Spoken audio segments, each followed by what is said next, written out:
I am just going to double check to make sure that there is a YouTube link.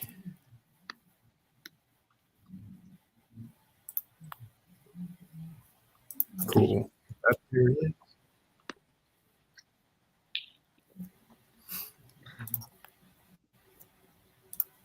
All right. Looks like we are all set to go. So, welcome to the 2023 Prospects Live MLB Draft stream. Joining me today, we have Brian Recca and Will Hope. Will, how can I pronounce your last name? I don't want to butcher it here live on stream. Oh, yeah, it's Hafer, Hoefer, Hafer. Okay. I was going to say Hofer, so Yeah, I good don't thing even we care. didn't say that. I don't even care. All right. So then we also got Mr. Tyson Tucker. He's the creator of our MLG mock draft simulator. Tyson, feel free to introduce yourself, my man. Yeah, what's up, everybody? My name's Tyson Tucker. As you can see, I'm the creator of the Prospects Live mock draft machine here. So excited to jump on here and kind of get my first run with you guys. This is my first draft where I've been really locked in. So excited to get into it. What we like to see right there. So, if I remember correctly, you're a former UNC Charlotte guy, transferred to NAI in Iowa, and you also spent a bunch of time working on the simulator. So, if you want to kind of just break that down for us and how much fun you had really creating that as well.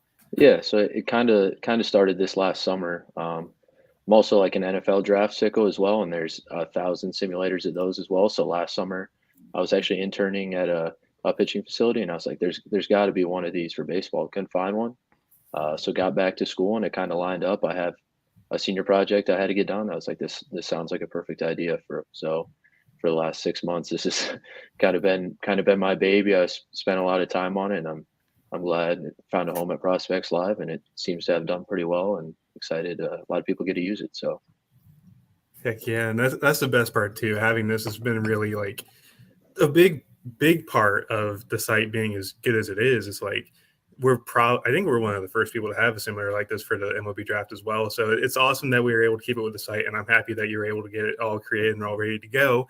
So what we're going to do here, since we still have about 25 minutes until the draft, is we're going to go ahead and do like a little bit of a rapid fire last second mock. And really, we're just going to go down the line. Like, I'll take one, Reck can take two, we'll take three. Tyson, if you want to join as well, you can take four. Kind of just listing off names, anything that you've heard recently, just in the past couple hours, because I know it's been a crazy, crazy day. So, want to go ahead and get started, boys? Let's do it. Yeah. Cool. So, Pirates have been interesting all day. I think the latest buzz has been Wyatt Langford at 1-1, and honestly, that's where I'm going to go first. I think if you're able to get Wyatt Langford at like maybe 9 mil, because I know they're going to be playing a little bit of an underslot at 1-1, you really have to take that chance because it's just as good as a bat as Dylan Cruz. Maybe the defense kind of lags behind to some evaluators, but having Wyatt Langford at 9 mil at 1-1 is going to set them up perfectly for a draft strategy moving down the line here in this draft. Yeah, I agree. It's pretty much the blueprint was, a couple years ago, Henry Davis, so it makes sense. And like you said, it's not like a huge drop off in talent. And if the money's different, I get it. I don't know if I would personally do it, but it makes sense. All right, now Rick, it is your turn. Oh, now it's going to get juicy. All right. Well, we know the Nationals it's one of the LSU guys. I think I'm going to go Skenes. I just feel like that's their guy, and this is also like a type of pitcher that they like. These big guys that just throw gas, like Cavalli and some other guys, Rutledge. I think that would really change their farm system a lot. Give them potential ace. They need pitching. Let's go with Skenes.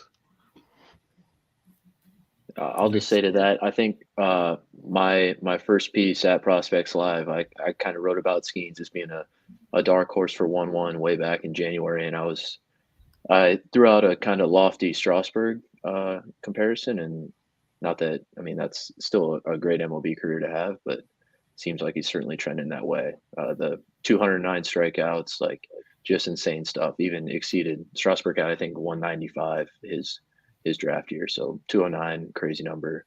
Skenes, generational talent for sure.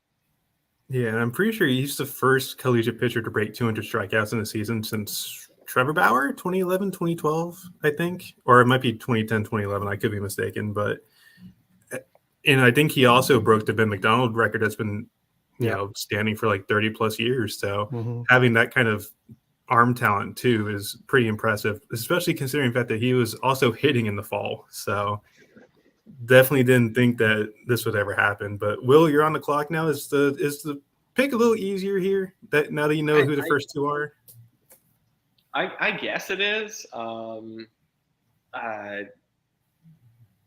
Cruz, just, if he's here, I can't imagine that the team with, I think out of all the teams remaining, they have the biggest pool that haven't drafted yet. I think the Tigers are the team that can afford to pay him the most.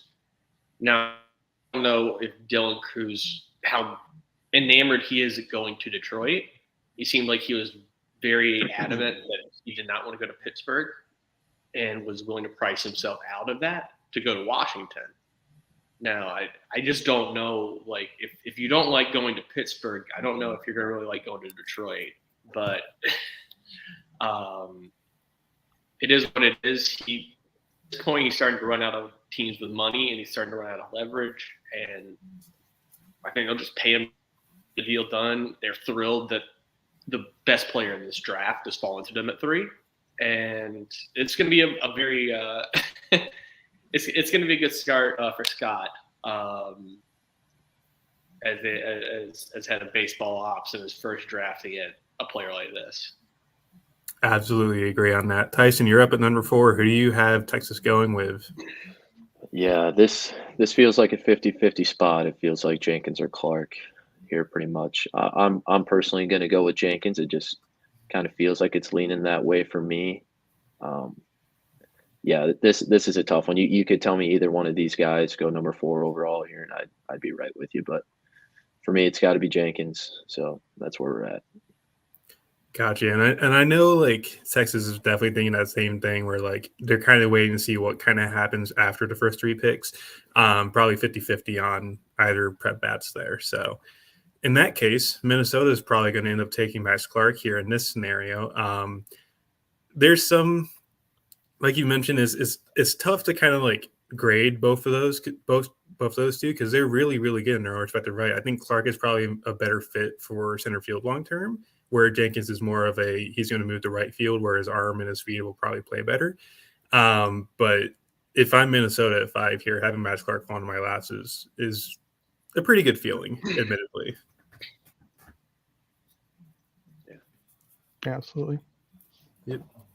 All right, Rekka, you're on the clock for Oakland. Have fun, buddy. Oh, great. I think who did we do? We gave them Jacob Gonzalez? Is that what we did? Yes. With mock.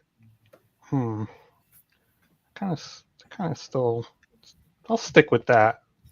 Jacob Gonzalez at 6. Just college shortstop. That even though like it's funky, you don't know how it's gonna work. To this point, it has worked against the best competition there is in college baseball, and looks like a pretty sure bet to stay at shortstop. And it's a good piece for them to build around. Restart everything that's going on there. I was say that would be a pretty fun little rebuild for that farm system too, because I don't think that farm system's all that great. There's some star prospects in there, but it's not as deep as some of the other farm systems that you'll see more on like the East Coast. Will, at number 7, you're with Cincy. What do you got here?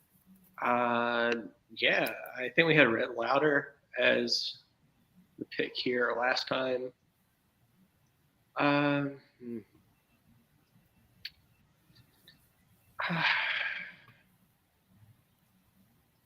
know they want to make a splash.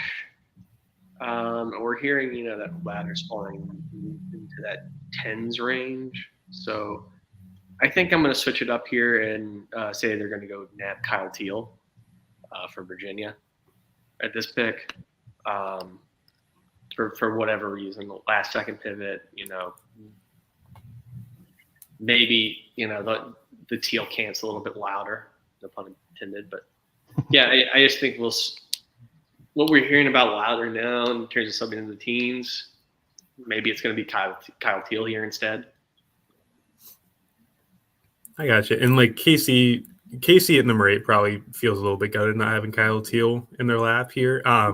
With Louder, from what we know and what kind of has been made public, is a bit more of a medical red flag. No idea how that's going to translate to how much his draft stock falls personally, because I know teams don't really shy away from that anymore like they did a couple years ago. So will be interesting to follow that. Tyson, you have the Royals at number 8.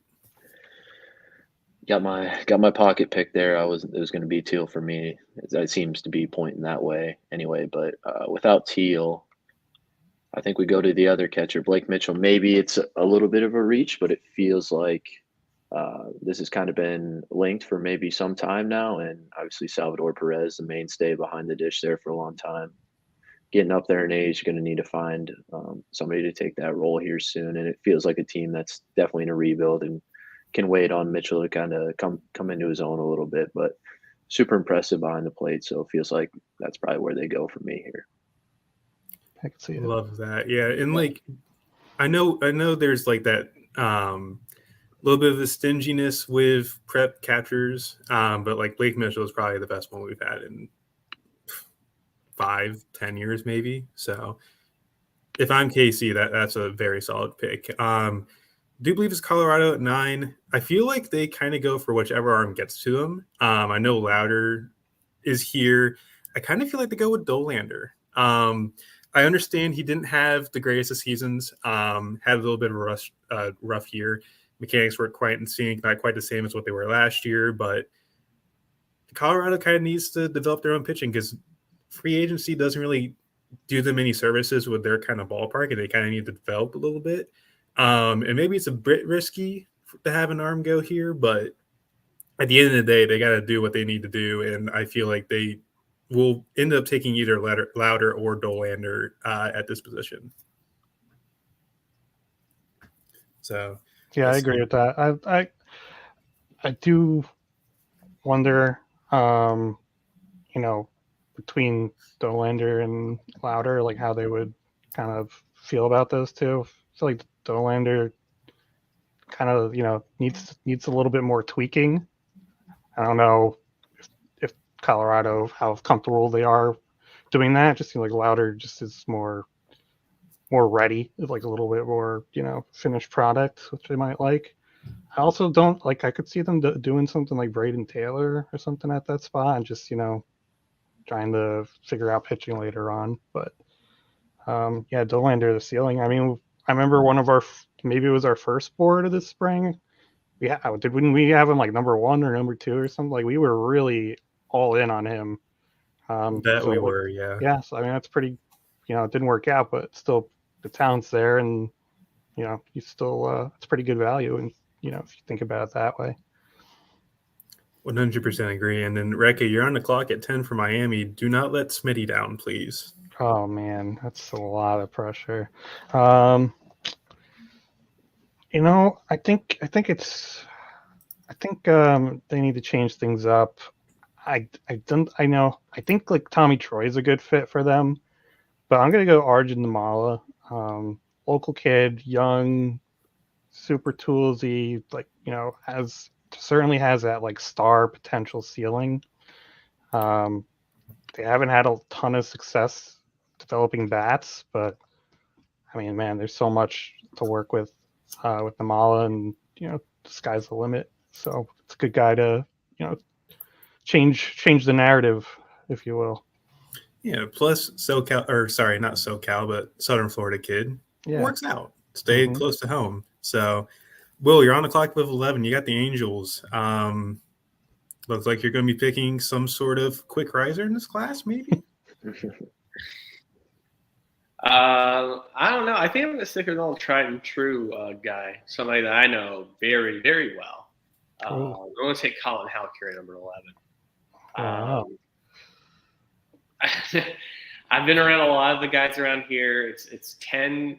It's 10 to 16 was always kind of the rumor going into May. I've heard the workouts have been wishy-washy, maybe a little bit up, a little bit down, but it's 80 grade makeup. Really, really, really pretty swing from the right side. Highly physical, great body, great athlete. Um, it, it, it, it's not the explosive, risky athlete you normally associate with the Angels, but I do know that they really like Colin Houck, and a lot of teams around this area do, and I think they might just say, we want to get him here. And maybe cut a little bit of a deal. I don't know. No, that makes sense. And like how it does give you a bit more development time too, considering the fact that he's a prep guy. And I feel like with Zach Neto already being up at the majors, I feel like they probably take more time here, but who knows? It's already Moreno. He's going to try and rush some people. Tyson, you're on the clock with Arizona at 12. Were you sniped this time like you were last time, or? Not quite. I'm actually admittedly a Cubs fan, so I'm probably about to pick their pocket here with wherever I go as well.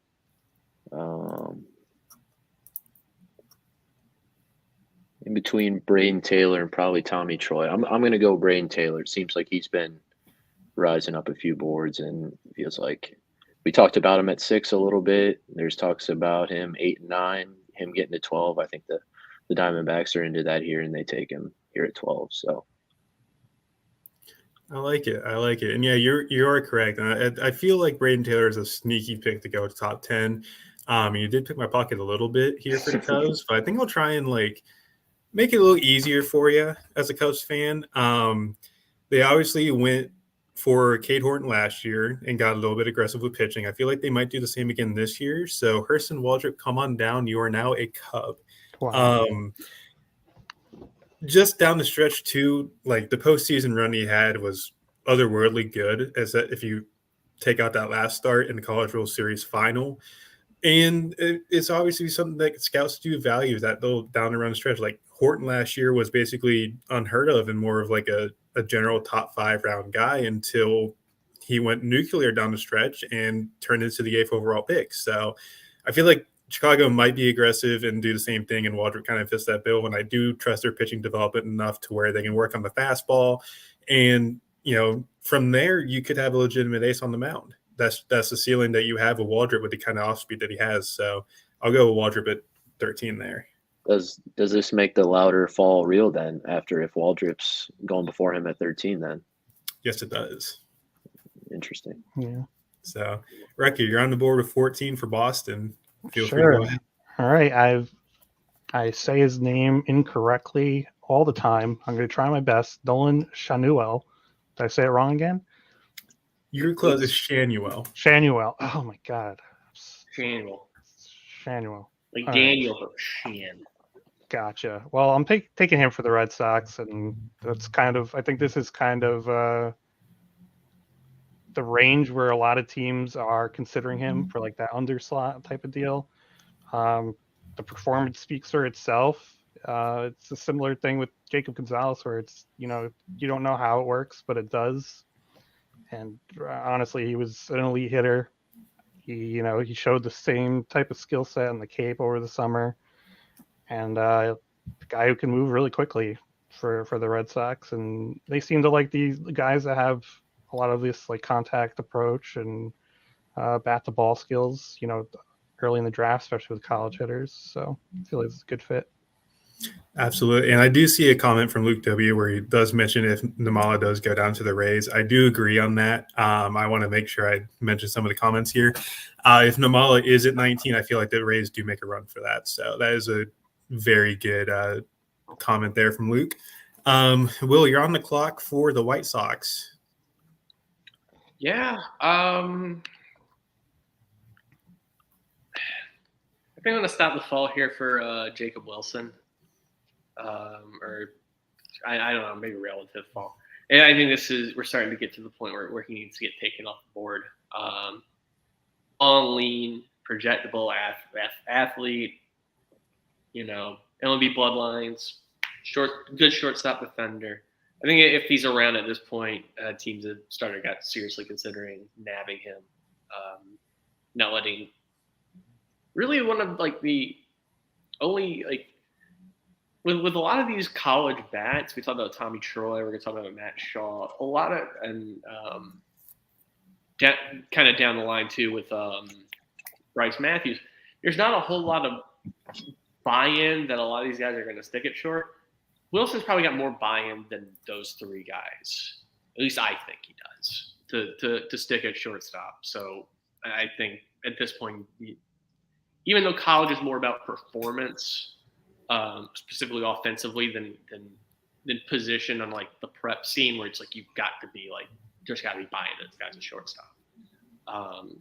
It does still matter. So I'm gonna go Jacob Wilson here. Okay, cool. And then do see another comment from Andrew. I'm going to show it on the screen here. Eric Batanti, I've heard, is kind of like a third round overslot guy. I don't see first round. Personally, he does have the power potential. The age does work in his favor with models, but I just don't know with the swing and miss if someone's going to nab that in the first round. But I do think someone's going to pay him at some point in the early rounds here. With that, Tyson, do not let Rekka down. San Francisco, you're on the clock here. Well, might as well just go back to the well. We'll just take another two-way player. We're going to take Bryce Eldridge here with the 16th pick. And listen, I'll hand it off to Rekka. Rekka, you tell me, as a Giants fan, how you feeling if you get Bryce Eldridge here at 16? I would be totally fine with it. However, I'm a huge Tommy Troy guy, and if he's there and the Giants will take him, I'll be happy with whoever they take. But internally, I'll be hurt a little bit. But no, I like Bryce Eldridge, and I think that's right in their wheelhouse for sure. Would you think the Giants would let him like stay a two-way, or do you think they might focus on an arm? Because I know they're really good with developing arms. I think I've said for a while. I think they're going to take a hitter this year, just because the last few pitchers they've taken haven't really worked out up on top of the draft, and I think it's middle of the first round. It's kind of different than taking Reggie Crawford later. I don't know. I think this is a good year to take a hitter. It's a hitter-heavy class. There's a lot of college bats, but I think Eldridge, whoever takes him, is going to probably have to let him do the two-way thing. And obviously the Giants are okay, doing that with Crawford, so it makes sense. Gotcha. And then I think it's Baltimore next. That red ladder slide, we're letting it end here. How does that sound? We obviously mentioned the potential red flags here, but he, in my opinion, was the second best collegiate arm this year. Wake Forest obviously has a very good dev team, so kind of wonder how much is left in the tank there. But I do think just with the way the projectable frame is, and I think if somebody kind of tweaks up that leg block a little bit because his knee kind of does bow out towards the first base side, I feel like he tap into some more velocity, and the slider's already turned into a potentially plus pitch. So I like the tools here, and I feel like Baltimore could really do something here with Louder, and I feel like it could be something along the line of like what they've done with Cade Povich a little bit. So I'll go with Louder here at 17 and end the slide. Brewers All right, at 18. Rec is at 18 with Me? Oh, man. Brewers. We got the Brewers. Oh, I think let's go Tommy Troy. I mean, I was just talking about him. He's still there. Kind of fits what the Brewers like. Guys who make a lot of contact, perform. Played a good, played really well in the Cape. Has like versatility defensively. Not really sure where he fits like full time, but has experience a bunch of places. I just think this would be a home run for the Brewers this late. All right, so I'm at 19, right? Yes. Arjun Mall. I brought it up earlier in the chat. I took the Molly. The Rays want to take athletic. I took the Molly. You can't have him. Molly's already taken well. Shoot! Wait! Oh, to the Marlins, the other Florida team. I thought it was said like that, like if he's gonna slide. Oh, my bad.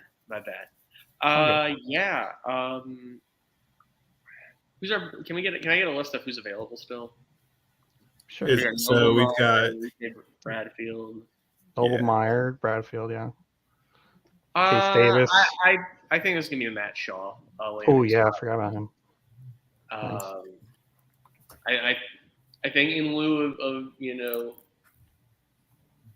I think Tampa wants to spend some of this first round plus comp money on a prep, but in lieu of that, they're going to take a model friendly hitter as well, and Shaw fits the bill. Might just kind of like flip it around instead of going with the prep guy first. Yeah, and by the way, we should probably maybe wrap it up here at 20, just because of the fact that we're honestly about to have Pirates on the clock here. I also know Tyson's got a game to pitch in tonight, so I don't want to keep him around too long. So, Tyson, feel free. You got the last pick here before we kind of dive into everything. Oh boy. Let's go Chase Davis. Feels like there's a lot of hype for him in the teens. So him falling to the Blue Jays here at 20, you're betting on the bat for sure. It's probably a corner outfielder, but you saw it in the Pac-12 tournament. It's insane. It's insane pop. It's a hit tool that's coming along. The contact rates went up. The chase rates went down. If that trend continues, you're looking at a premium bat here. So that's where the Blue Jays go here at 20, and that'll wrap us up. Yes, sir, it does. And Tyson, again, I appreciate you coming on. Great job on working on the mock this year on the simulator, dude. That was an amazing thing that you did, and I'm really glad that we got it out. So I want to thank you for all your hard work, and go out there and crush it. Yeah, good Awesome. luck, man. Thank you, guys. Yeah, and the sim's going to be revamped for next year. There's already tons of ideas for ways to improve it. So that'll be the hope come this time next year. So appreciate you guys. Thanks a lot. Of course. Have a good night, man. We're getting our B-roll now. We're getting our Seattle B-roll. Somebody just tossed a fish. I'm sure we're going to see the Space Needle. We got someone tossing a fish. Was this Nashville Predators game? No, it's just, we gotta have our Seattle B-roll. Oh, that's fair. Show everybody we're in Seattle. Gotcha. And with Tyson mentioning the 2024 stuff, we are planning on doing updates to our 2024 boards here in the next couple of months. Probably going to wait until the end of the summer, just so that way we get more of a feel for the class.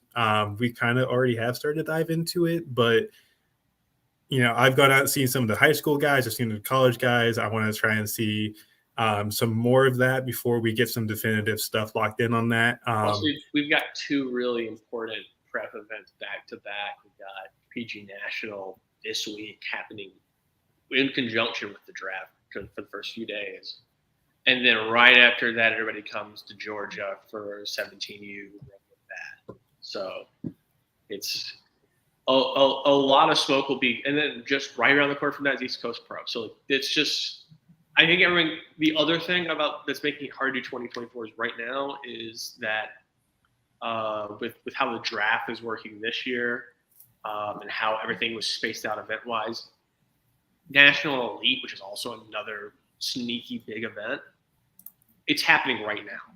It's happened this weekend. And there is some scouting presence. I talked to Zach about this, but it's not going to be anywhere near where it was because you have all the scouts being flown in to make decisions on the draft. So it's just I think everybody's like really going to start like in earnest during national, and it's just going to pick up. Boom, boom, boom, boom, boom. We only have PDP and NPI as the two events. I guess you could also say Breakthrough Series was a big one, but other than that, it's been kind of a slow start to the summer. It has, and like you mentioned, PDP already happened, and of course, collegiate and national teams they're going on right now for the second game. I think. I'm just viewing it from a prep perspective. There's no college baseball around here for me, not in the summertime at least. You got Wes Johnson as the Georgia head coach now. You're fine. Fall balls when summer is when college starts up again around here. No, and we're going to be. I think we're really going to try and hammer out some fall ball this year too. I think that's going to be a good opportunity for us to get a better feel to the college class after collegiate and everything. And plus, once the transfer portal kind of settles down too, we're still waiting on some pretty big 2024s to commit. Like Chase Burns, Luke Holman are two of the biggest ones, I think. So we're pretty excited to get ready for this 2024 class. But obviously tonight comes first. Pirates should be on the clock any moment now. So. What are we feeling here? Do we think it's actually going to be Wyatt Langford? Do we think that, Paul Skenes is going to be the pick here? Maybe go like $9.5 million. What do we feel here? I have no clue, to be honest with you. I mean, personally, I understand not picking Cruz for Pittsburgh just because it's like kind of a unique situation with, where seems like he's made it clear that's not where he wants to go. I just would not be able to pass on Paul Skenes. For Langford, I understand the reasoning, but I just think Paul Skenes is just such a different animal as Yeah. a pitcher. Are we getting any leaks so far, or are we gonna find this out live? I think we'll probably get some leaks here in a moment because I think Rob Manfred is coming out. Oh, he's coming out to announce that it started, and now they're on the clock. Yes. So we're just getting started on that now. I'm sure we'll see some sort of like leak here in a couple minutes. We're obviously not going to be reporting this live. Like that's not our thing. Yeah, no spoilers. Yeah, I'm not too fond of like putting my own self out there and kind of like saying, "Oh, hey, Pittsburgh's going to get this." Nobody knows. Pittsburgh probably still has no idea who they're picking at this point, even though they're about to be on the clock. So, are you guys watching? They have an idea, but they're making calls right up until the last minute. Yeah. yeah. And here's what I'm going to say about the whole thing. I think if you have Paul Skenes and Wyatt Langford both at $9 million, you should take Paul Skenes. But at the same token, that might not be what the situation is. Or Pittsburgh's board might have Langford ahead of Skenes for a variety of different reasons, for medical reasons, for workout reasons, interview reasons. We don't know. And like I mentioned before, the smartest people in this business are going to be the first to tell you they have no idea what's going to happen over the next 3 hours. Not a single clue. So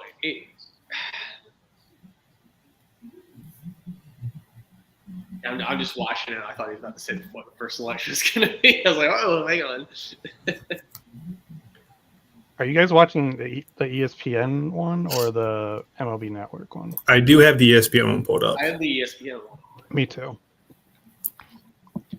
So let's see. They're on commercial break now, but the Pirates are on the clock. So any moment here, we'll figure it out. And the whole year's worth of grinding at this point is going to be paying off here. So kind of just first off, like, proud of you guys, first off, for what you did, especially with what we've had to kind of go through this year, the transition being as late as it was in the year.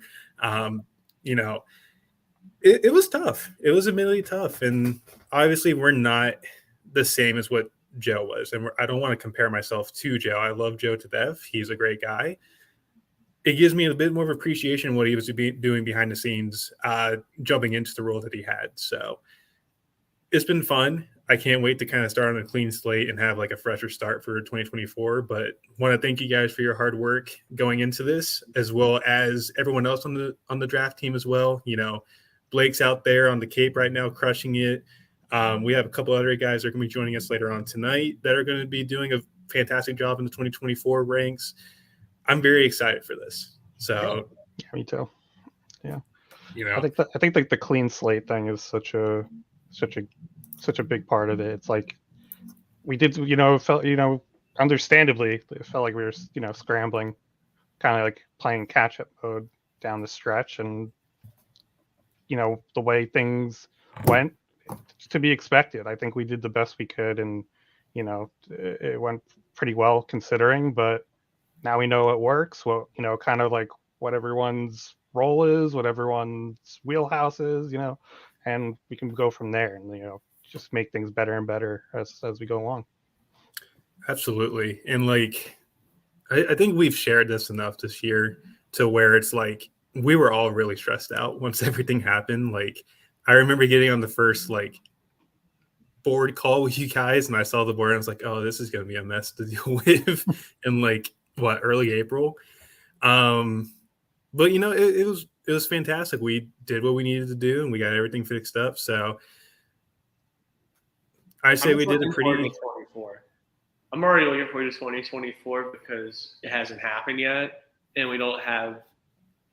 Like, here's the thing we kind of talked about before we didn't bring it in public. I don't think any of us ever wanted to do a 400 player list, but we were kind of forced to do it at the very least because that had been already been what was done by Joe. I'm already looking for 2024 because I fully intend I'm going to fight for that. Our lists are going to be small. They are going to be very, very inclusive. They're going to be on the smaller side of the scale and with a lot of maybe like honorable mentions and stuff like that. That's what I'm advocating for moving forward. So to kind of have a clean slate and reformat what the boards are going to look like and how that works best for us, the size and how we release them. That's what I'm looking forward to. Yeah, and honestly, I think that's what the primary thing for us is. We're kind of going to scale back a little bit because, I touched on it earlier. We're not as connected as what Joe was, which it happens. Like what we did was we grinded at the fields and we did what we needed to do. Going after that, obviously, we're going to work on connections this year, but 500 might not be what we go for at the end of next year. So like 300, 400 maybe is what we've talked about. So that's the expectation we're going to go in with and, be prepared for that kind of thing to happen next year with how it's going to go down. I did just get a text. We might have knowledge of what the first overall pick is. The pick is in, so we're just waiting for Rob Manfred to get out to the podium here. But the only time you're ever excited to see Rob Manfred. Who says that? They're still booing him. I mean, yeah, but we still need to see him. Maybe we're not excited for him, but we're excited to get this kicked off. How's that sound? Yeah. You got a text. There's a tweet out from Robert Murray, a fan cited. Oh, there he is. Well, should we say it or wait? No. I can tell you right now, the text I got confirms the source from Rob Murray. So.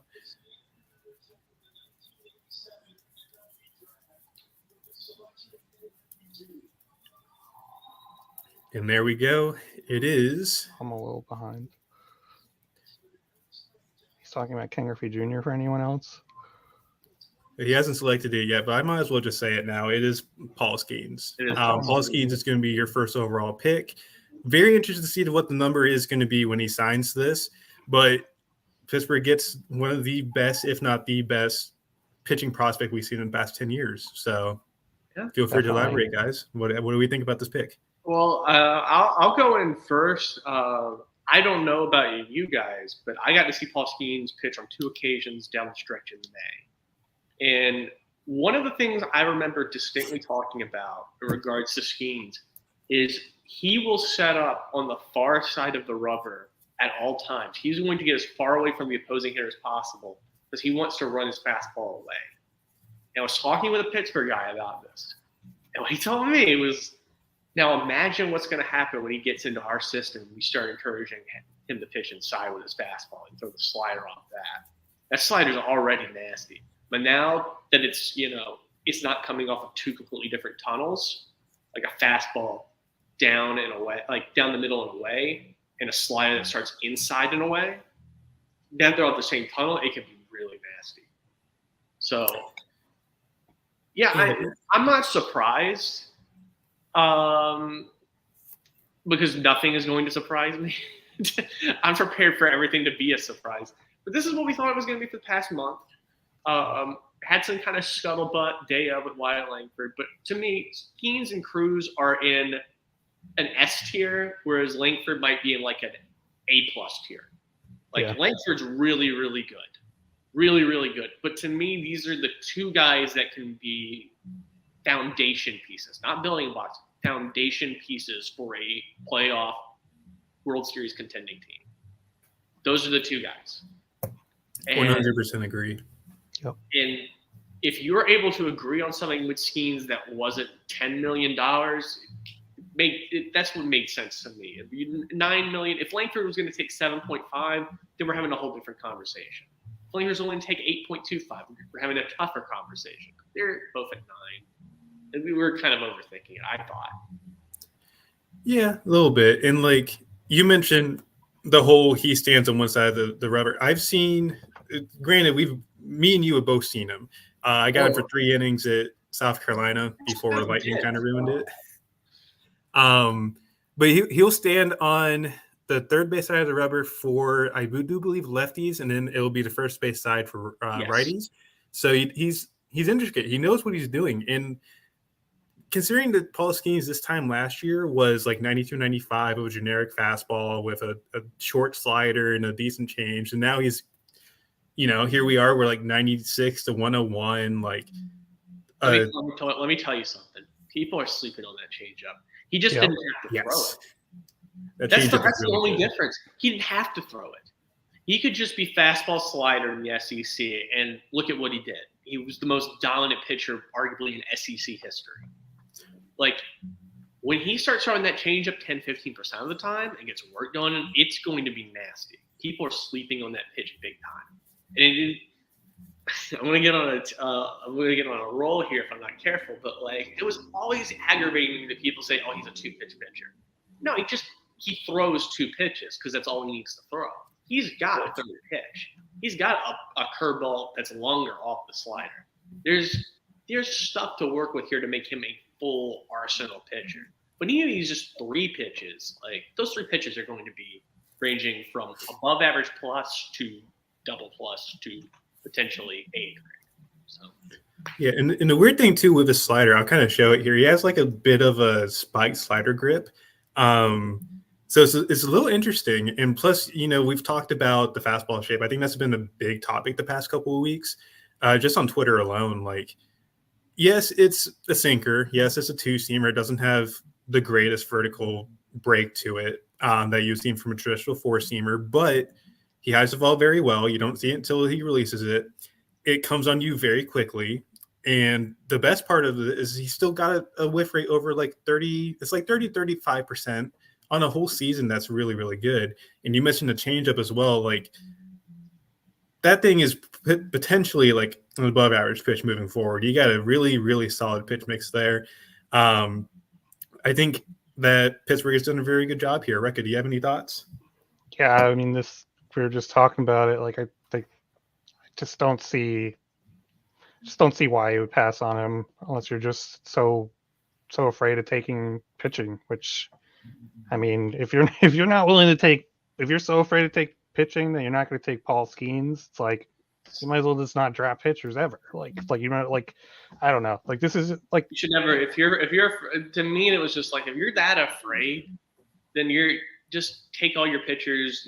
Rounds 3 through 10. Or rounds 4 through 10. Just spend 600, 800 on the college guys you like. Maybe touch a mill for the high schools. And that's not like a knock. There's plenty of teams that do that and have had success with that, which is why this is always being bandied about. But it very much felt like people couldn't see the forest through the trees and realize that this was a generational talent available in the draft as a pitcher. There's been nobody out in very recent memory, and going back to probably the Strasburg days, of a guy that was just pumping 98 to 100 with command 6 innings straight and holding it. That's insane. Yeah. That doesn't come along every year. That doesn't come along every decade. We have 20 years. I think Manfred's coming up for the Nationals pick. The pick's been in. Do we expect the first 1-2 teammates to ever go in the draft? History made? I think so. Yeah. Yep, there we are. History made. Awesome. Not the order we thought, but no, guys. definitely not. If you told us a couple months ago, we fell for the dope today. But our official mock draft, of course, has this as the one too. So I was gonna say we are 1-2. That's pretty effing cool. Can I swear? Is that something I'm fine with? I don't know. There is also be careful. Yeah, there is also a source on Twitter. The Paul Skenes deal is going to be around 9.2, 9.3 million. So there is a bit of savings there. That's the second. That's like the slot for the second overall pick. So I do believe so. Yeah. And that was kind of the rumor that we were hearing all coming up to the draft was that it was going to be Paul Skenes taking around $9 million, maybe like he was going to be slotted second with Pittsburgh. And I think this is a little bit above the second slot, but as a wise man once told me, $125,000 is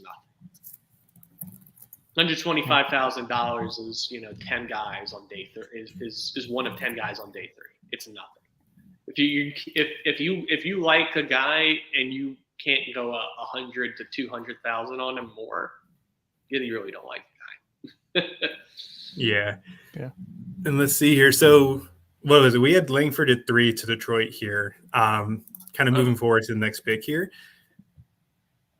3 for 3. Start the mock draft. Maybe. I think we're gonna. Let's go for that. What was it? The Jim gonna Callis record. He has like 20 in a row. Let's do it. Yeah, he had like 20 something. Yeah. I think we're going 5 for 5 personally. I think we're going to get the next 3 right. But I'm an optimist. I'll take it. Take it too. Most years it gets blown up at the first 2 picks, and then you're just cascading wrong for like 15 more picks. So. Yep. Oh, there's the video. So this is actually something I never knew. They're showing the video of Dylan Cruz's first career home run. Guess who it was off of? Paul Skenes. So really, that's so cool. Wow. That is very cool, honestly. So this is pretty cool personally. Just thinking of this is from like a historical standpoint with the 1-2 teammates. I think the closest we ever got was Garrett Cole, Trevor Bauer 1-3 in 2011. I could be mistaking a time like later on, but obviously I'm a young lad, so I'm not. I think it's very comparable because it just feels absolutely insane and terrifying that there's potential 1-1 and 1-2 guys going on a weekend rotation. Oh my god, that's terrifying. Yeah. By the way, Detroit does have their pick in, so we'll be waiting on that here in a moment. And we thought we might get something similar to that in 2021 with Jack Leiter and Cooper Rocker.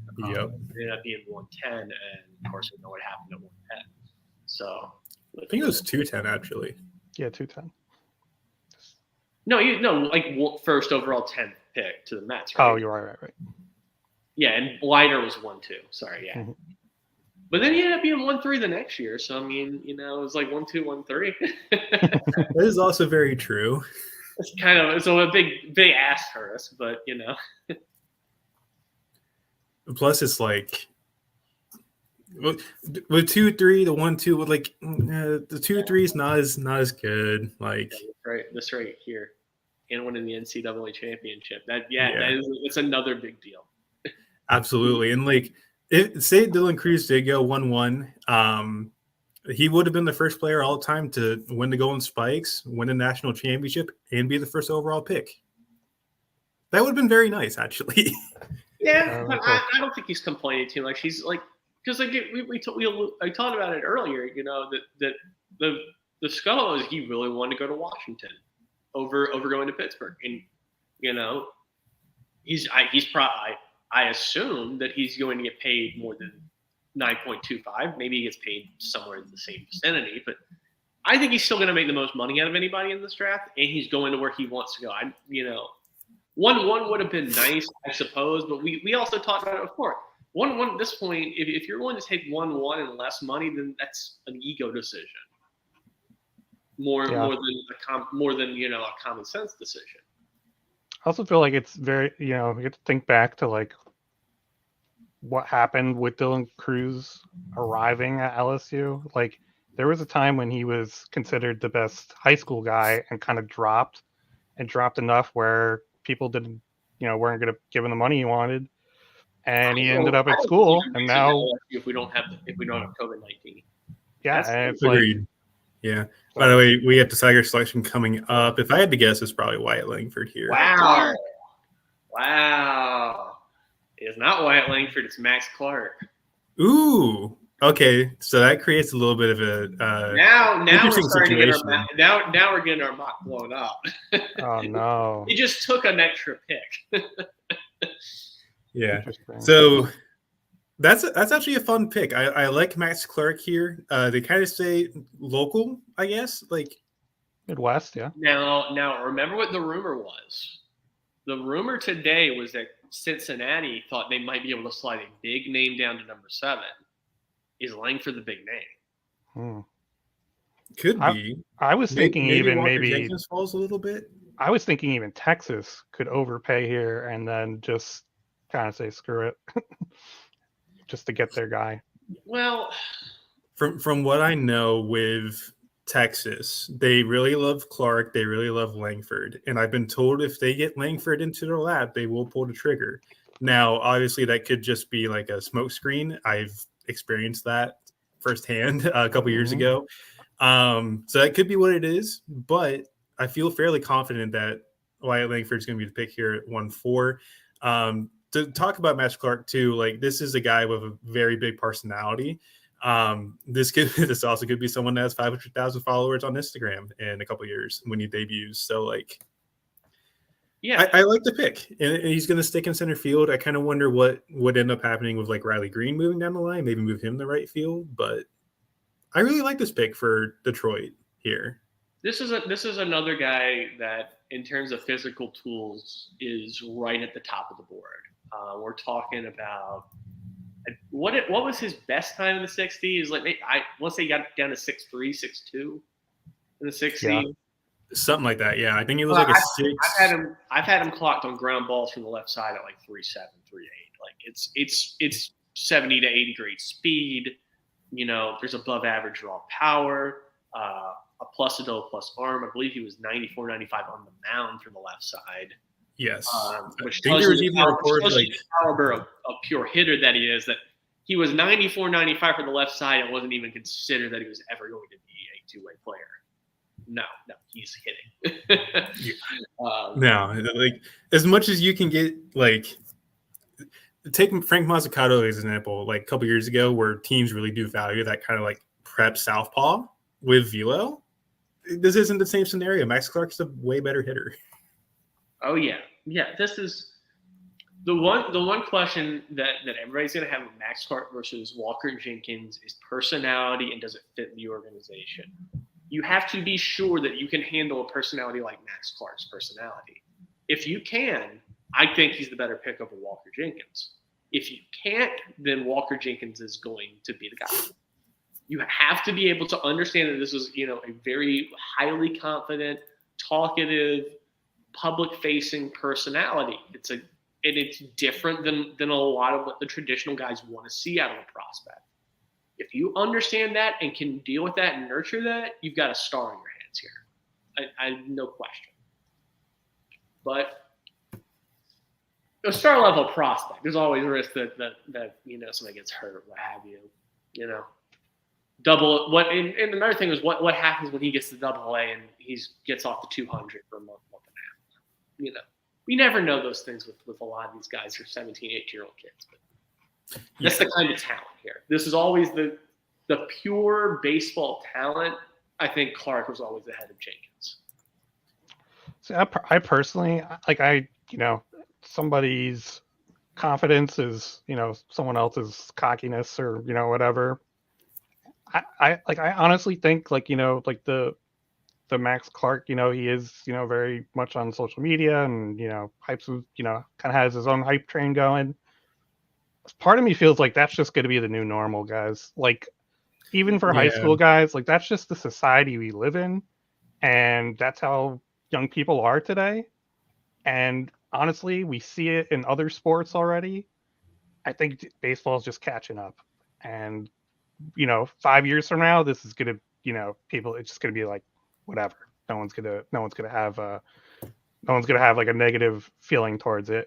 It's not like he's a guy who gets in trouble or, doesn't work hard. It's not that kind of personality. It's just a guy who's, he likes the hype, he likes the limelight, and you know what? He kind of earned it. Yeah, speaking of which, we do have the Rangers picking, but just one more thing to kind of add on to that personality. This is also a kid that, like, he prides himself in development. Like, he's yoked as hell and he obviously wasn't that a couple years ago. He always prided himself on working hard, and he did it. He did a very good job. In here, it's going to be Wyatt Langford to the Rangers. This is going to be interesting because, like we were talking about, you were saying we were talking about earlier, if Wyatt Langford wants like $9 million, Texas Rangers have like $10 to $11 million. I don't know the exact figure, but they have one of these smaller pools of like your top half of the first round here because of all the free agents they've signed, lack of second, third round picks. Yeah. This was the thing that with Langford, I thought he might slide was because you might want to give yourself flexibility, and Langford might not offer that if you're paying him $8.5 million. But at the same time, you didn't think Wyatt Langford was going to be here for you. And Wyatt Langford, we all thought, was kind of in that A-plus tier. Max Park, Walker Jenkins, similar, but maybe a little bit lower on the tier list, just due to the risk inherent with prep bats relative to college bats. Mm-hmm. You're going to pay this guy a lot of money, and it's going to trickle down to the rest of your draft. You're going to have to get creative. So that will be interesting. Yeah. Yeah, and here's my thing with Langford. I had a feeling that Texas wasn't going to do anything that they did last year with, taking Kumar at 1-3 and then saving up in the fourth round to take Brock Porter. With the kind of the top of the draft that we have, it felt pretty obvious that they wanted to go after a big bat. Wyatt Langford is that big bat, and they're really happy to have Wyatt Langford here at 1-4. The thing with Wyatt Langford is it's a pretty similar bat to what Dylan Cruz is. Maybe slightly better, depends on who you talk to in the industry. Similar hit, similar power, maybe a bit more power too, because you also got to remember he's built like a flipping tank. And he's also a very speedy guy. He will put all of his effort into running down the line to get the first base.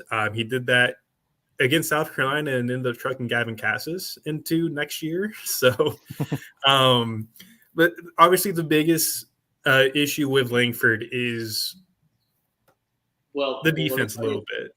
Let's just say let's call out here. He's announced as a left fielder. That doesn't shock me. Yeah. So I mean, Tamar Johnson last year was announced as shortstop. If a team even has like an iota of what they think you can be, they will announce you as a center fielder, as a shortstop. As a catcher, if you're a catcher, first base kind of guy. Bags announced as left fielder doesn't shock me, but it does speak to the defensive limitations of his skill set.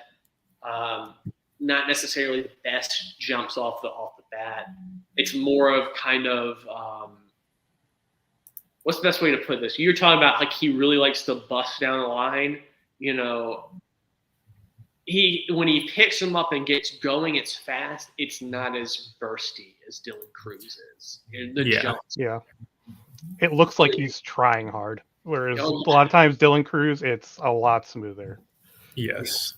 And they obviously showed on the ESPN broadcast, but there's some times in center field where he couldn't really track the ball very well. I think the routes need improvement. So left field, especially with the arm's not as strong as what Dylan Cruz has. Dylan Cruz is a potentially plus arm. Wyatt Langford's more of average, and that will probably limit him more to left field. And that's how he got announced. So Minnesota does have their pick in. Do we have any guesses on what could happen here? Like, does Walker Jenkins go here? He kind of fits that profile, or do you think they kind of go like Kyle Teal, or maybe even try and go for Jacob Gonzalez, or maybe even an arm? Yeah, I do wonder with the Walker Jenkins stuff. I think on talent, he's the pick, but we heard a lot of concerns with like the hip, some hip issues and stuff, and that plays a big role because you're taking somebody you're investing in for a long time. It does. But I think that's one of those things that struck me as kind of an opportunity, especially when you have a lot of money to work with. Maybe you work that negotiating. Maybe you get him a little bit cheaper than what you thought you were going to get him because of the injury concerns. But if he's past medicals and everything's clear, it's hard for me to see him getting past the Twins here. But you never know what their board's going to look like. But it's just, an excellent prep, bad 80 plus makeup, just. Yep. Yeah. If the scale goes past 80 for makeup on Walker Jenkins, it's a 90. He's one of the most reasonably impressive kids I've met with an attitude. And he was announced as a right fielder. Walker Jenkins is the pick here at number 5 for the Twins. Right fielder, interesting. Yeah, they're getting more specific these days. I like that, actually. I very much like that. This also does fit their MO of going after a reasonably bigger outfield bat with an ability to hit for power and also get on base. I think that might be my video on the ESPN broadcast. I could be mistaken. I think there was a video from me from PG National Elite when he played against XL Blue Wave, because I remember him first pitch just roping one to the wall. Yeah. But that's neither here nor there. We don't have to, get into the whose videos whose discussion. It's a nice thing to kind of brag about a little bit. I just find it fun. I had a Kumar Rocker one last year, and I still talk about it because that was such a cool thing to see. I mean, look, we put a lot of work into this. It is nice, just even a small little thing like that. It's cool, it's okay. Pat ourselves on the back. It does. And I know we've had interesting talks with people all you gotta do is just go with a camera and write notes and this and that. It's no, we go out of our way to do this stuff because we enjoy doing it and it's a lot of fun. If you here's my thing. I work a grocery store job for a living. No, don't like it. Being at the field gives me an opportunity to get out and do this. And same could be said for you guys as well. This is something we enjoy. We love this. Oh yeah. Absolutely. And it's one of those things also where it's oh, okay, you go out and do it.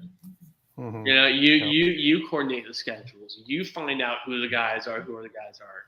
You talk to these guys, build relationships with the scouts and the people around, coaches, and know what's what. There's a lot of work. If it was easy, there would be a lot of millionaires in the scouting world. This is very true. Yeah. Let's see here. It doesn't bother me. I'm just with Jenkins though. That was the other thing that I kind of want to reach on. He was announced as a right fielder. It's kind of a similar thing to the Cruz and Langford discussion. Some people had Max Hart higher on their boards because he is going to be a center fielder, and there's heavy doubt that Walker Jenkins is going to be anything more than an average to above average right fielder.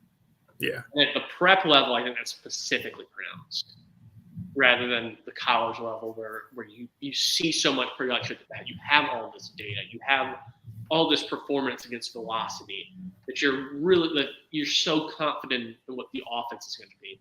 At the prep level, you're 4, potentially 5 years away developing these bats. So many things could happen. To know on top of that, oh yeah, this guy's a full, run down the defensive spectrum defensively, that matters. That matters a lot. It does. It really does. Also, by the way, Oakland's pick is in, but we obviously got Paul Skenes' interview here. Who do we have here? This is Jacob Gonzalez on our mock board. And I feel like this is kind of where our mock kind of resets itself a little bit. Well, our good friend Joe Doyle is saying that they're going to take Jacob Wilson at 6, shortstop from Grand Canyon University. I actually kind of like that a little bit. I mean, I don't really have a preference one way or the other. I think Wilson and Gonzalez there's a lot of similarities in terms of I think what the offensive and defensive value you're going to get, how they come about it can be very different. Wilson's going to be heavy contact, and, maybe gap to gap power. And that's kind of a shocking thing to think about taking at 6 overall, is somebody that you think that might just have gap to gap power, but it's major league bloodlines from a great defensive second shortstop and his dad, Jack Wilson, 10-year MLB vet. Big, lean body. There's stuff you can dream on getting him down into I believe Mesa for it's Mesa for the A's, right? Get him down to Mesa, yes. Get him in the weight room, get him on the diet, had your high performance guys work with him. I thought it'd be Jacob Gonzalez here just because of the SEC pedigree, the conviction of him being an everyday shortstop. But there was a reason why Jacob Wilson had sneaky 1-1 hype coming into this year, and it was because of the absurd bat to ball skills and eye at the plate and the body and the defense at shortstop. Like, there was a lot to like here, and it just kind of snuck up on people, but it's always been there. Yeah, absolutely. And like last year too, Jake, like obviously the pick's not been announced yet. We're just I think it's being announced now. Yeah, he's out. Jacob Wilson was the best bat at the collegiate national team last year. Like, zero doubt in my mind watching training camp, he was the best bat. Kind of waiting for Rob Manfred to confirm Mr. Doyle's sources. And yep, there we go. Joe being on as usual. I forgot he was one of the people they brought in here. Yep. It's awesome to see, honestly. Yeah. And they announced him as a shortstop. So there's obviously been that debate where there's been a few debates on Twitter, actually, debating on whether or not he's a shortstop long term.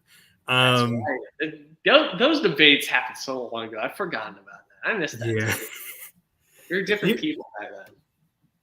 Let's see. I think his range at shortstop's good.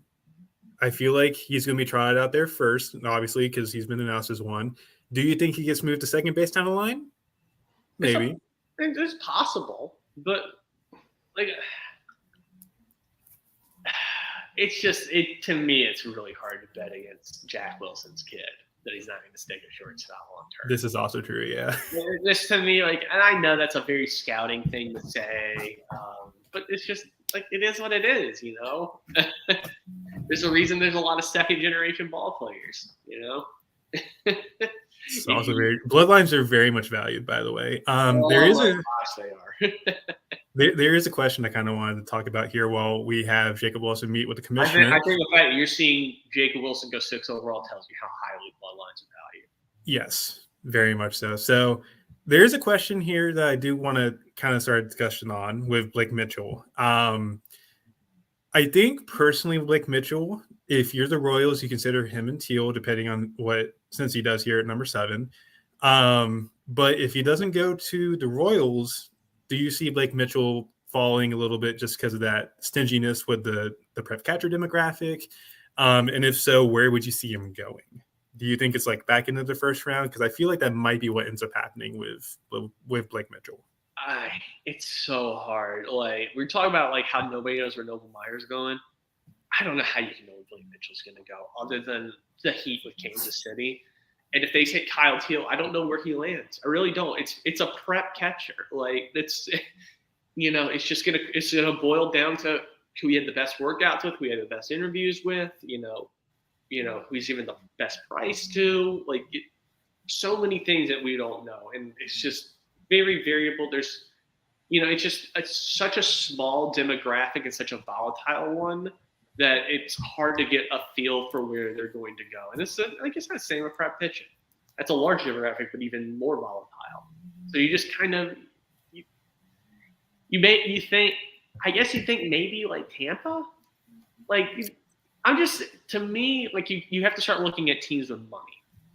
I think that's kind of where all the Noble Meyer Heat's going to Seattle because they have all this money, and he might fall into their laps. And then he's a local kid.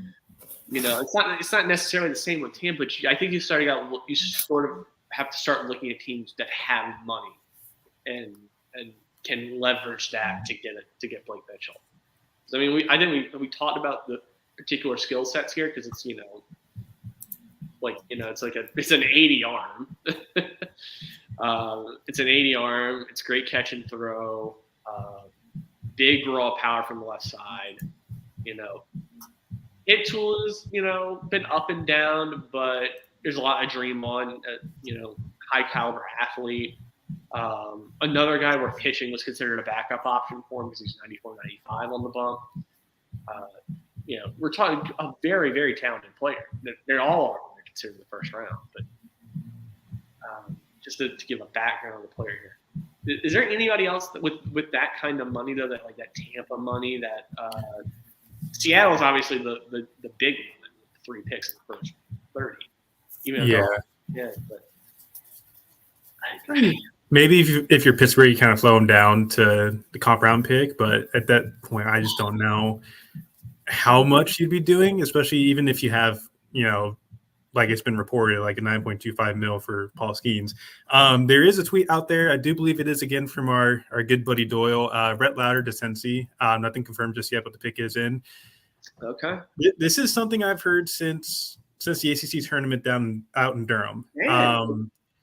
This is something I heard in the press box. They were scouting college pitching pretty hard going into the late part of the season down the stretch. Dolander was a chance here. Rhett Lauder, we did talk about earlier, like potentially falling down the board. Something could still change here in the next couple of moments while we're waiting for the pick to be announced. But, this is the kind of development that Rhett Lauder kind of needs. Like, since he's done a very, very good job down the past couple of weeks here, or not weeks, but like past couple of years with arms like Andrew Abbott, Hunter Green, Nick Lodolo are all prime examples of how good their development is. Yeah, it's a lot of different types of arms too, which also is I think is a good sign. It's not just like we have a type and that's it. It's like we can draft a bunch of different people and get the best out of them. Absolutely. Yeah, I was just kind of just thinking about like, man, that dope we got earlier today just turned out to be 100% wrong. Everything we heard today, the rumors of how the board was going to shift, none of it came true because these are the two big things were Langford at 1-1 and Rhett Lauder slipping into the 10s. Yep. We had Rhett Lauder going to the Reds in the mock, and we had Skenes at 1-1, and both those happened. So everything we heard the past month has been true. It's just there's a lot of scuttlebutt that turned out to be hot air. Smoke screens, baby. Smoke screens. Yeah. Again, there's another thing too. Like we mentioned, Rhett Lauder's predictability. You're kind of looking, if you're watching ESPN broadcast or MLB broadcast, they're probably showing a video of it. That slider going into this year was more of an average pitch. I'd probably just my personal reference because I have seen him a couple times.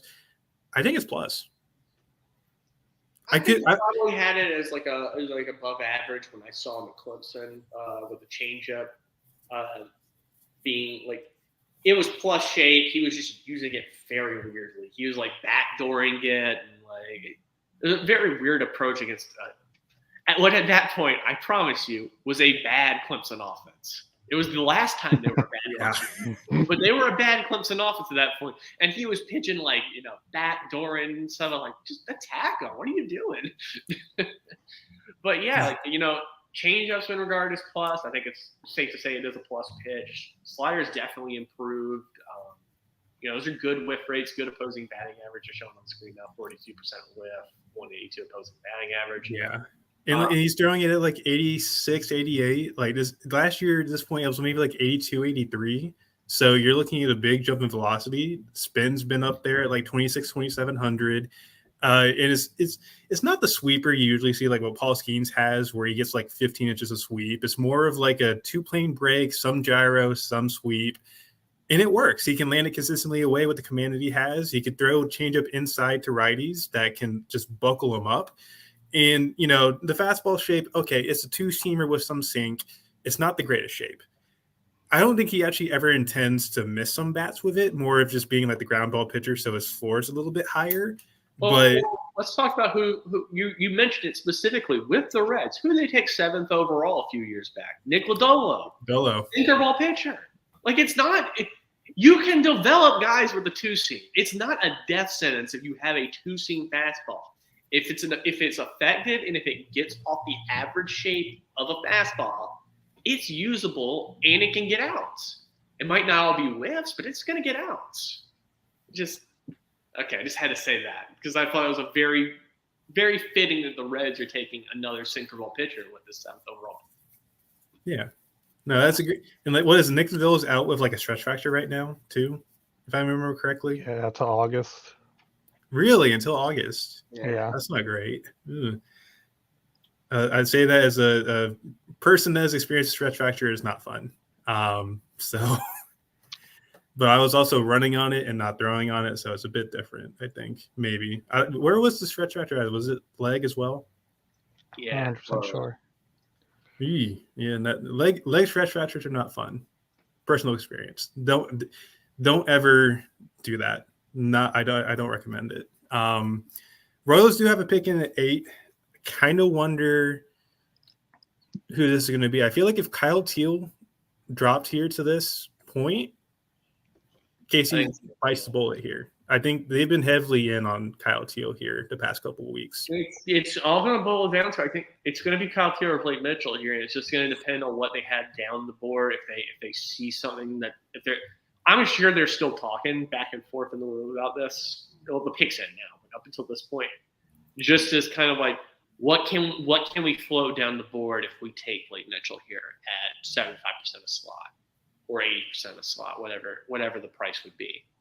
But I think the allure of getting Kyle Teal at this spot specifically, given how just insanely hot he was to end the season going in the College World Series, it's hard to pass him up here.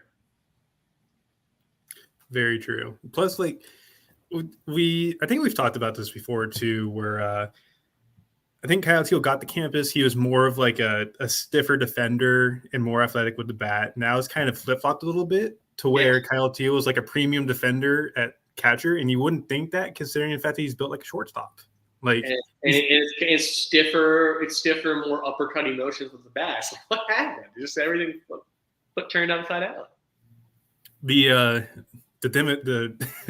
magic of Virginia baseball right there. Mitchell. Yeah, it ended up being Blake Mitchell. Okay, cool. Well, I mean, that makes sense. Like, I'm not surprised. Like, I was like, it all depends on who they could float down taking Blake Mitchell here. And clearly they have somebody that they like that they're going to be able to float the second round, and they're going to take that guy. Like, it was that everything we heard was that they were in love with these two guys, Kyle Teal and Blake Mitchell. And when knowing what these players are and what they've done and what their bonus demands were, it's all about that second pick here. Mm-hmm. I agree. And then obviously to the real bully, congratulations. Proud to have you guys rooting for him and also have this happen. Blake Mitchell was just it's a fun pick. I like it. Kind of makes me wonder where Kyle Teal goes now. Because I feel like Colorado is going to be stuck on an arm here. Maybe Dolander, maybe Waldrop if they want to be fancy, but I just don't know if they have what it takes to really work on that fastball. But they're obviously playing it on highlight reels now. Blake Mitchell has a very strong arm. He's going to stick a catcher. He also throws on the bump. It gets up to 97.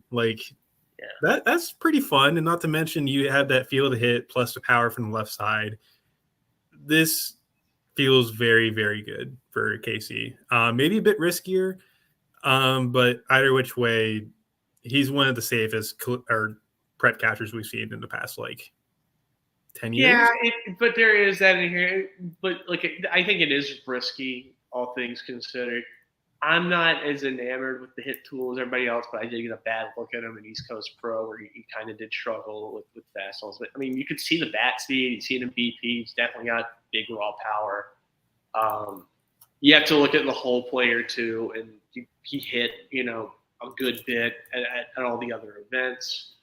Like, the thing is that there's going to be inherent risk with taking a prep catcher over a college catcher, all things considered. You have such a performance track record. You've seen the defensive improvements with Teal.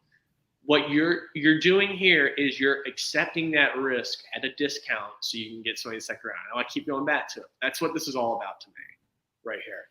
It's that they really like these two guys, and they've been talking in the room, and they think they can get, somebody, another impact prep down the line. At what point does the prep catcher thing no longer even matter? Because how many prep catchers now are going to be going day one, in general? The data is just not going to be there after a while. Last year there weren't any. Harry the Ford is general another risk who is looks that good. when you're looking at a prep catcher, it's like a used car, you know. I mean, it's like not a used car. It's like a new car. It just depreciates in value as soon as it gets off the line. As soon as you take this guy, it's stress on the knees. It's stress on the arm. It's, you know, you've got to have patience with them, develop them defensively. As much as you think Blake Mitchell's ready with his arm, he's still got, you know, we don't know where he's at game calling wise. You know, it's just with demographics that have so much risk for physical breakdown and have so much of an adjustment to make. Catchers, it's the hardest position to play. It is. It really is. You have to be you're the leader of the defense. You're throwing more than anybody else on the team.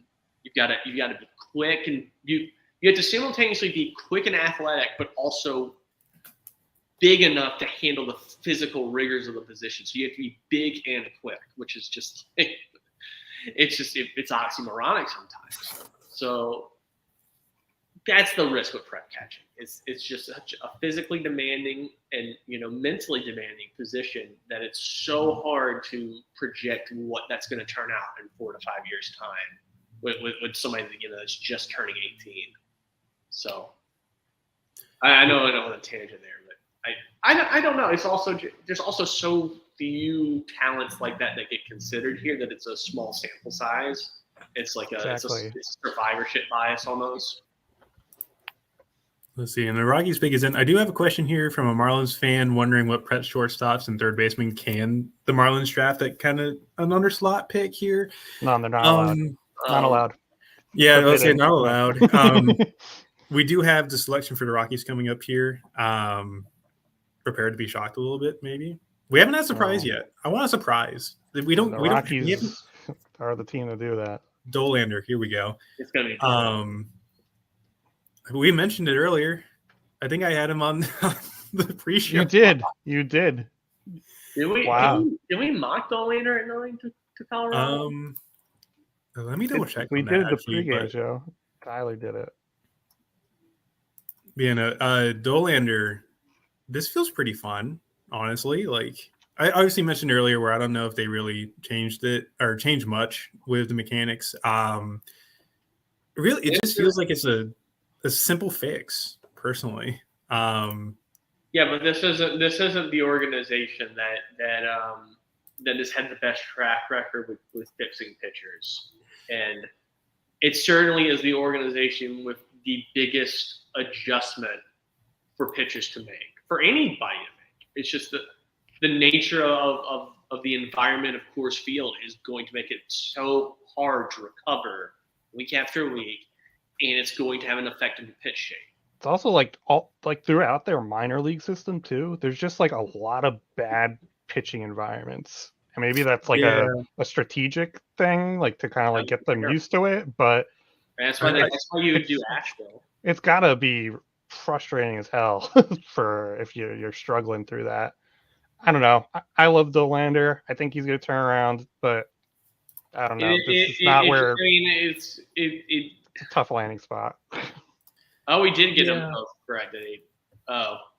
And my thing too is like the slider kind of backed up too this year, and that was a big thing. Like when I saw him last year, in general were just it like so kind of just to like talk about Dollander and kind of like that 2022 to 2023, they showed it on the ESPN broadcast where like the slider batting average last year was under 300. It was like 296. This year it was over 500. From what I kind of gathered from looking at some of the data and also kind of looking back at film, he lost some sweep on the slider. And personally, I never thought I was going to miss many bats anyways after watching it last year. I felt like the fastball was the main selling point because it's easy velocity. It rides like hell. And it's from a low release point with good extension, but obviously command this year kind of dropped back a little bit. He still missed bats at like a 30% rate with the fastball, but the slider just backed up tremendously. And having that is maybe a potential weapon to backfoot the lefties. His primary weapons this year were the fastball changeup, and if you can't land a changeup, they're going to sit on the fastball and they're going to keep rocking that. So, you know, how are you going to try and develop Dollander here? Are you going to try and work on that slider, give him a better option there, or kind of work on the curveball to also get it back to that traditional 12-6 shape it had last year? Or I think for me, like I would force him to throw his secondaries, like limit the amount of fastballs he can have, because like whenever I was watching him, like it just didn't seem like he was comfortable throwing them, like his secondaries. And like it wasn't even like they're bad or not. It's just like, where are they?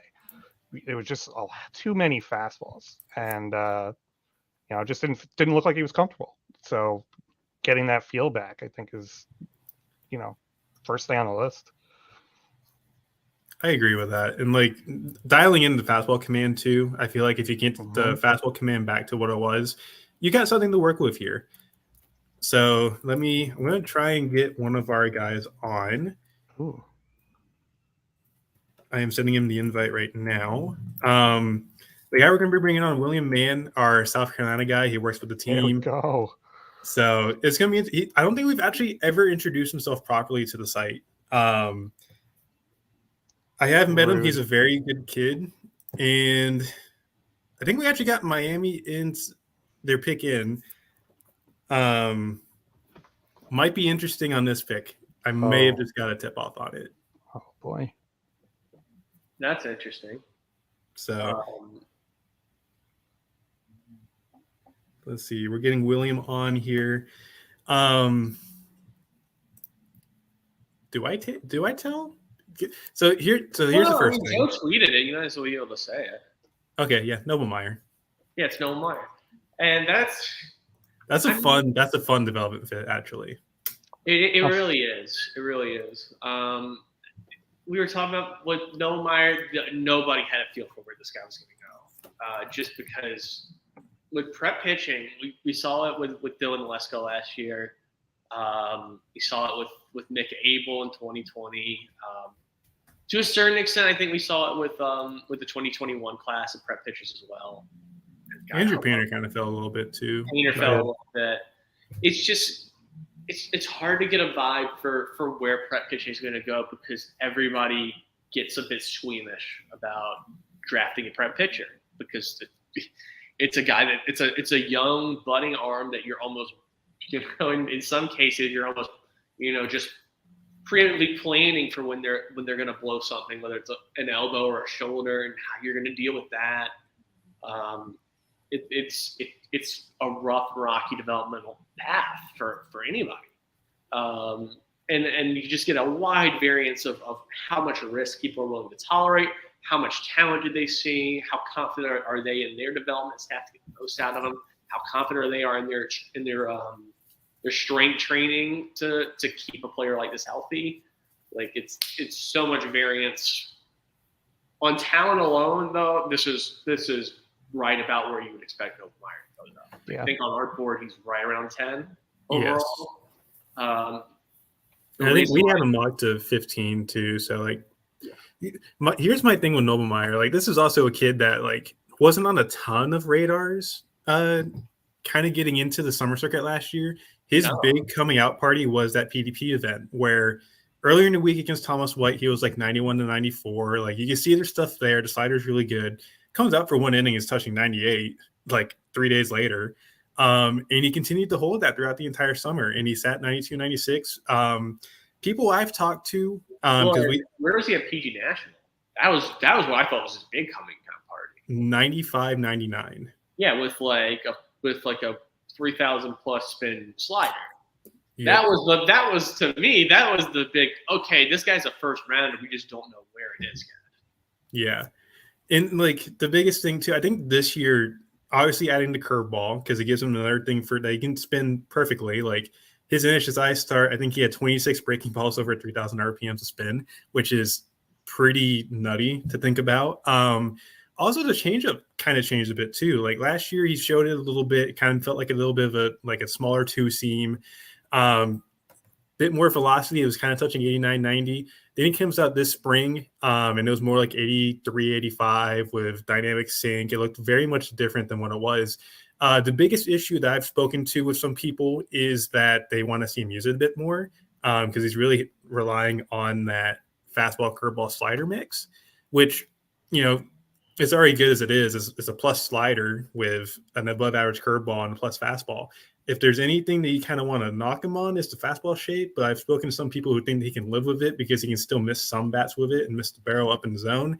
Not to mention, if you locate it, away from lefties, it's perfect. Like if you can, and with Miami too, like their change of development's really good. Yeah. Like that's the biggest selling point I think for me is that they're going to do a very good job of putting their change of development to use here. So that's where I'm at here. I really love this pick. This is a really good fit for me. And with that said, let's welcome William Mann to the stream. William, how you doing, sir? I'm doing pretty good. How are y'all? I'm doing pretty good. So What's up, dude? it's very nice to actually We're have nice. you. Like this is probably the first time viewers have actually kind of like get to seeing you in person. Yeah. Kind of introduce yourself a little bit. I know you work with South Carolina guys, so Yes, take sir. the floor on, man. I'm going into my sophomore year at University of South Carolina, and this whole thing kind of started while I was just like kind of researching like prospect systems, and I came across the book, so I reached out to a couple people and kind of got like hit up with y'all, and kind of all worked out like that. And South Carolina kind of happened. I was researching like this analytic platform, got in touch with Coach Current, and got involved with them for the next season. So I'm really looking forward to how that goes. So you also mentioned you're close friends with Ethan Petrie, correct? I wouldn't say close, but I mean, we had a couple classes together. We talked a lot, so Closer than us. a lot more. So yeah, no, it's awesome to have you here, dude. Like I remember meeting you the first time going down to Columbia, like the week we got you. So Yeah, that that was that pretty was fun. fun. Definitely a fun series for me. Well, that was the LSU series, wasn't it? Yeah, that was the game that we got to Skenes pretty good. Yeah. So let's see. We got the Angels picking here. I haven't looked at Twitter to see who the leak is. Shanuel. That makes sense. That does make sense. I did mention the other day he has shooters in the top 15. That's such an under slot. Jeez. My thing too is like Shanuel's gonna be that quick riser. It's a weird setup, but 70 something walks this year. He can limit the strikeouts. He has very good power to go with it. I like this. This feels like the kind of pick that this is someone that's going to rise through the system very quickly, and it kind of fits their MO a little bit. So if you guys want to learn around that, feel free. Absolutely. To a T. I mean, just like guys to rake in college. I mean, Zach Neto was their pick last year. I mean, that's like, just think about that. Like the setup for him. Two unorthodox swings, but they hit, they competed and can make it to the majors quickly. I mean, that's, maybe we should have thought about that more. They're showing him Turner on 95 right now on ESPN. Yeah. So, I mean, yeah. 95 and 2. Doesn't matter if that. So, yeah. Here's the thing. Sorry. No, go ahead. With Shanuel, the elephant in the room with him is there's rumors and innuendo spreading about juiced bats all over the league, and a lot of I think UCF and FAU were two of the teams really singled out as being heavy users of the juiced bat, swapping out the stickers. So how much do you believe in what the power has been this year versus what it's going to be moving forward is a very big question that you had to reckon with when taking this guy. If I remember correctly, wasn't his cape last year not 100% like it was solid? It was the data is better than you think it was. Last year. Here's the thing with the cape last year. Cape last year, if you tried to put the ball in the air and you weren't Tommy Troy, like, oh my gosh, like it just the run environment for fly balls and home runs was significantly down. Yeah. Even Brock Wilken, like his was really down. I remember. Yeah. So like a lot of people that relied on the home run ball, lifting the ball in the air, just their production nosedived. But overall, like contact was good, swing decisions were good. It was just like exit velocities were down, and I'm not saying that you should be concerned about Nolan Shanuel not having any power at all. That's not what I'm saying. It's just that he's one of the guys rightly or wrongly, that's been tied up with the in the juice bat discussion, and it's been something that has trickled down to discussions on almost any college player. Like, it's something that you've had to reckon with, you've had to talk to guys about, had to have tough conversations with people and say, "Are you using a 900 psi bat?" You have to know this information so you know what you're getting. And here's what I'll say about Chaniel. Juice bat or not, when you're running 70 walks to like 30 strikeouts, whatever the insane thing he was doing this year, it tells you that even if he is running with a juice bat, people are really scared to pitch him in the zone. And and he's covering the zone better than almost anybody else that they've seen that year. Like, it's just, at a certain point, you can't fake fear, and you can't fake, you can't fake having an eye. Like, and it's really good contact too. It's like, it's the only way you could fake having an eye. But I do have the walk to strikeout ratio for him this year: 71 walks, 14 strikeouts. See, that's insane. I understand it. I understand. I think it's Conference USA, but that's not terrible. That's not a terrible. No, that's still a good league. Yeah, good league. So, William, do you have any input here? I want to try and get your voice out here so that way, I definitely thought it was kind of in line with like the Angels' philosophy as far as like patient guys, fast track them. I mean, I thought it kind of makes sense, but it never really came to mind when I was kind of going through the board of the process. Yeah, it's like almost something like what after it happened, it's like, oh yeah, that makes sense, but like in the moment, or just you're just not thinking that. But I think it really is a direct follow up from Neto last year. It's very similar. Yeah, like here's kind of the juxtaposition. He had 6 extra base hits and 155 plate appearances with Hyannis last summer. He has 41 extra base hits and 289 plate appearances with Florida Atlantic this spring. So, it's just all, You're gonna enjoy this pick here. Tommy Troy to Arizona. No. Oh, okay. No, snipes. So Kyle Teal is still falling. This is very interesting, actually. They just announced Tommy Troy as a third baseman. Huh. Okay. I can see it, actually. He played third this year. He did. I think the biggest thing with Tommy Troy is, like, obviously last year was a bit more of a down year for him.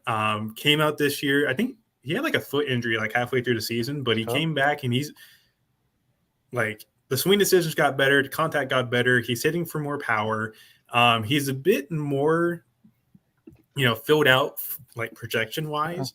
And maybe you kind of move into second base to the next level, but he's still got the frame to handle third base. And I think the arm's good enough that he could stay there for a little bit until a better defender pushes it off that position.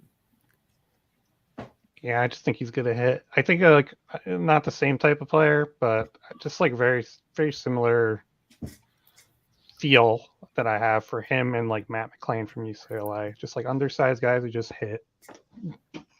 Yeah, I kind of agree with that. I was looking at he has a very good end zone swing like percentage, and like that kind of fits what they like as well. Some gap to gap power. Yeah, exactly. Yeah. Hits a little above his weight. Yeah, I think he's like what 5'10", 5'11", like 195. This is probably the most accomplished wood bat hitter in this class. Oh yeah. What he did on the Cape in 2021 at Wareham and 2022 at Katuitt. 2021, I saw him a ton at Wareham. He was good for a barrel a game. It was miss-hit home run power. And then he comes back after having kind of a down 2022 spring and just hits the ground running with the wood bat again. Just hitting tank after tank after tank. It's a really strong blend of contact and power. He's improved his pitch recognition. They're showing on here his rotational acceleration is very high. Not to mention before that, they were showing how he fared against fastballs 95 miles an hour and up. Zero whiffs. His rotational acceleration is very, very high. His bat speed, it is what it is. But his ability to turn the ball is remarkable. Yeah, and I think his bat speed they said was 73 miles an hour. That's still above average, I think, for a major league hitter. I couldn't That's be enough. mistaken. It's not Yeah. great. It's not amazing, but yeah. So, no, that's a fun pick, I think, for Arizona. They're a progressive organization. They develop pretty well. Obviously, Corbin Carroll is the biggest development, story out of that, considering the fact that this was a guy that also tore his labrum on a home run swing a couple years ago. So I think the only thing is the Diamondbacks need to take out a very large insurance policy on Tommy Troy's shoulder right now. I was going to make the same joke. Yeah, yes, I beat you. Okay. Yeah, I mean, obviously you don't want that to happen, but man, it just please don't. I really hope it doesn't happen. We need to buck that trend because that's Corbin Carroll, Jordan Lawler, and Drew Jones all have had shoulder injuries like right after the draft. Yeah. I think Lawler was like the week he debuted or something like that. Yeah, it was right off the bat. So copies, see how Daniel's gonna feel. Waldrop's still on the clock here, or sorry, not on the clock, but available here. Do you think? I feel like they go Waldrop. Shaw. Oh, he's gonna be happy about that. Matt Shaw. Yeah, Daniel is a huge Matt Shaw fan. It always felt like wherever Tommy Troy went, Matt Shaw was not going to be far behind because they're pretty. That's what I was going to ask you guys. Which did you prefer, Matt Shaw or Tommy Troy? Because it felt like a lot of people thought Matt Shaw was going to go early and Tommy Troy was going to slide. Yeah, that was something we heard. I like Troy better, but it's not a huge gap for me. Yeah, I agree with you as well. Yeah, they're pretty similar. Similar size. I think obviously Troy has more power, and Shaw kind of benefited with playing with Maryland in the Big Ten. He's a Massachusetts guy, so Johnny Davis worked with him, played with him a lot. Brandon St. Circles told us on the Grind Collective podcast with former Prospects Live Daniel Garcia now in the Yankees. He was telling us that this dude is just a maniac, in 80 grade worker, is not going to sell for anything less. He's a very solid human being too. I will say, so a little backstory because Maryland came down to Campbell and I went to that series last year, and there was a couple rain delays that we had to endure. Matt Shaw was in the stands talking with fans and just having a good time. So that kind of stood out to me as something of this is a 80 grade human being, and I absolutely love it for him. Not to mention he did very well that weekend, even though offense wasn't really much of a thing. Thomas Harrington. But that was something I noticed with Eric Brown on the Cape. That kind of hit me off last year. Like this dude's gonna gel very well in pro baseball. This dude's somebody that can talk like that, engage with different people. They're gonna lift everybody's spirits up in the clubhouse. So these long, that's a dude that's gonna pick you up. So, kind of one thing on Matt Shaw that I kind of picked up on, I suppose, the Tommy Troy argument. I think the barrel might be a little bit better. You might be able to find a barrel a little bit better than Tommy Troy can. But other than that, I'll be more of a Troy guy. I think Tommy Troy. I just think he's. I mean, they showed the stat before. I think Matt Shaw, there might be a little concern with velocity, and Tommy Troy, there's no concern pretty much. Tommy Troy to me was the best combination of hit and power outside of your Dylan Cruz, Wyatt Langford 1-2 with the college hitters. I didn't think anybody else really came close. Well, no, that's not true. Why did I say that? No. To me, that was I don't think those were the two guys that were in a league of their own. But past that, Troy, it's just crazy how much power he generates from such a small frame, just due to how well he rotates. Is he Boston? Boston's on the clock here, I think. Dirty water. Braden Taylor, let's go. Let's see. We got some following guys here, like Braden Taylor, Jim Gonzalez, Kyle Teal. Oh, I forgot about Gonzalez. Wow. Yeah. Yeah, Gonzalez is still here. And Gonzalez, I think, was linked to Detroit at 3 earlier in the day. So I feel like Boston's pretty happy in this spot at this point. Yeah. You have 3 pretty favorable college hitters that are available here, all accomplished, all have high pedigree. Like Jacob Gonzalez has had more walks and strikeouts every single year he's been at Ole Miss. He's also a national champion.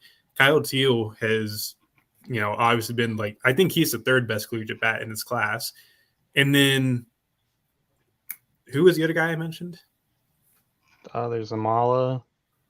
Namala is still here, yeah. Bradfield, Taylor, that was the other one. Taylor, I think also too, like Brandon Taylor, the biggest thing he needed this year was more power, and it came. The only problem is strikeouts went up with it, and he was a bit streaky, but there's legitimate power now in that bat, and he can stay at third base. I think the pick here is Steele is just the best player available, but I don't know. They also take a lot of high school guys, the Red Sox. There's also no SoCal guys this year for them to take. They're kind of forced to like change it up. Yeah. But I do think honestly, like at this point, if you see Kyle Teal here in your lap, you take Kyle Teal because they were heavily rumored with Blake Mitchell at some point this spring. They were, yeah, I remember that. And I feel like that's the best route to go because I don't really think they have a bunch of catching prospects in that pipeline. I think, like, obviously Marcelo Meyer, they have some up the middle guys. They have a good pitching depth. That is catching, I don't think is the main thing. Joe Doyle saying they are taking Teal at 14. That is a smart pick. It's where he fell. Like there's a certain point a fall's got to stop. And if you're attached so heavily, like you said, to the prep compatriot of this duo, the Blake Mitchell, then Teal makes all the sense in the world here. It's just you might have to pay a little bit more than you were expecting to pay, but you also were not expecting this guy to get this far down. So no, like there was legitimate heat to Kyle Teal going fourth overall to the Rangers. Yes. Maybe even like 5 or 6. Like I don't know if 4 was a legitimate thing, but like they were there to see him towards the end of the year. I know the Rangers guy right here kind of threw a little cold water on it, saying, "Well, is Chris here to see Teal?" And then Chris was there to see him the next day. So I was like, "Well, he's here now." But no, like Kyle Teal is getting a lot of heat in the middle of that top, that 5-6 range. Didn't think he was going to get past 8. But it boiled down to how you can make it work. So, do we think at this point this is the seal of the draft so far? Oh, I like the fit. I do like the fit. I don't think it's like Jacob Mizorowski kind of levels of fit, but it's a guy that dropped that fell into your laps, and he's, in my opinion, one of the best bats in the class. Yeah, I think it's like personal. Like this is my just personal feelings about the draft and just development and prospects. It's just so hard to find guys who can catch and do anything with the bat.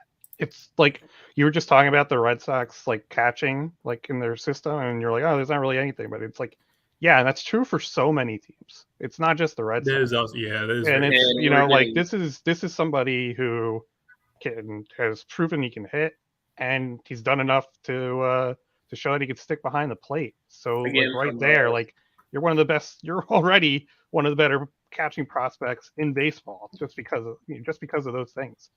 It looks like Jacob Gonzalez at 15 here for the White Sox. Yeah, different approach. They go back to their college roots because they loved college hitters going through the mid 2010s. I'll say, like I say, I like Teal at 14 more than Gonzalez at 15. That's just still a big fan of Kyle Teal. And Gonzalez is kind of, he fits in that Enrique Bradfield mold of kind of a post-type SEC sleeper in a way. Like it just, all the attention was on him for a while due to his freshman year at Ole Miss. Like, but we're talking about, a guy that's going to give you decent offense at shortstop and high quality defense. He's a very well-rounded player. May lack that kind of like superstar upside, but wouldn't be surprised to see him make an all-star game or two. Which now when I'm talking about that, I'm like, yeah, that doesn't make sense in the top 10. Yeah. But it's still good. I like the value though at 15. I think if you got that at 12, you'd be happy. Yeah, I definitely agree. Like getting a guy like Jacob Gonzalez with a pretty high floor at 15, it just makes sense, like you said.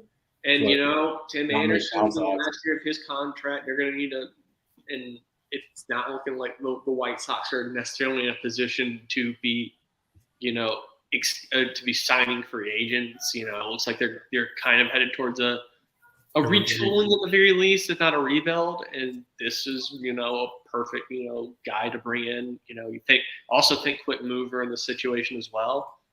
Perfect guy to retool with and fill shortstop.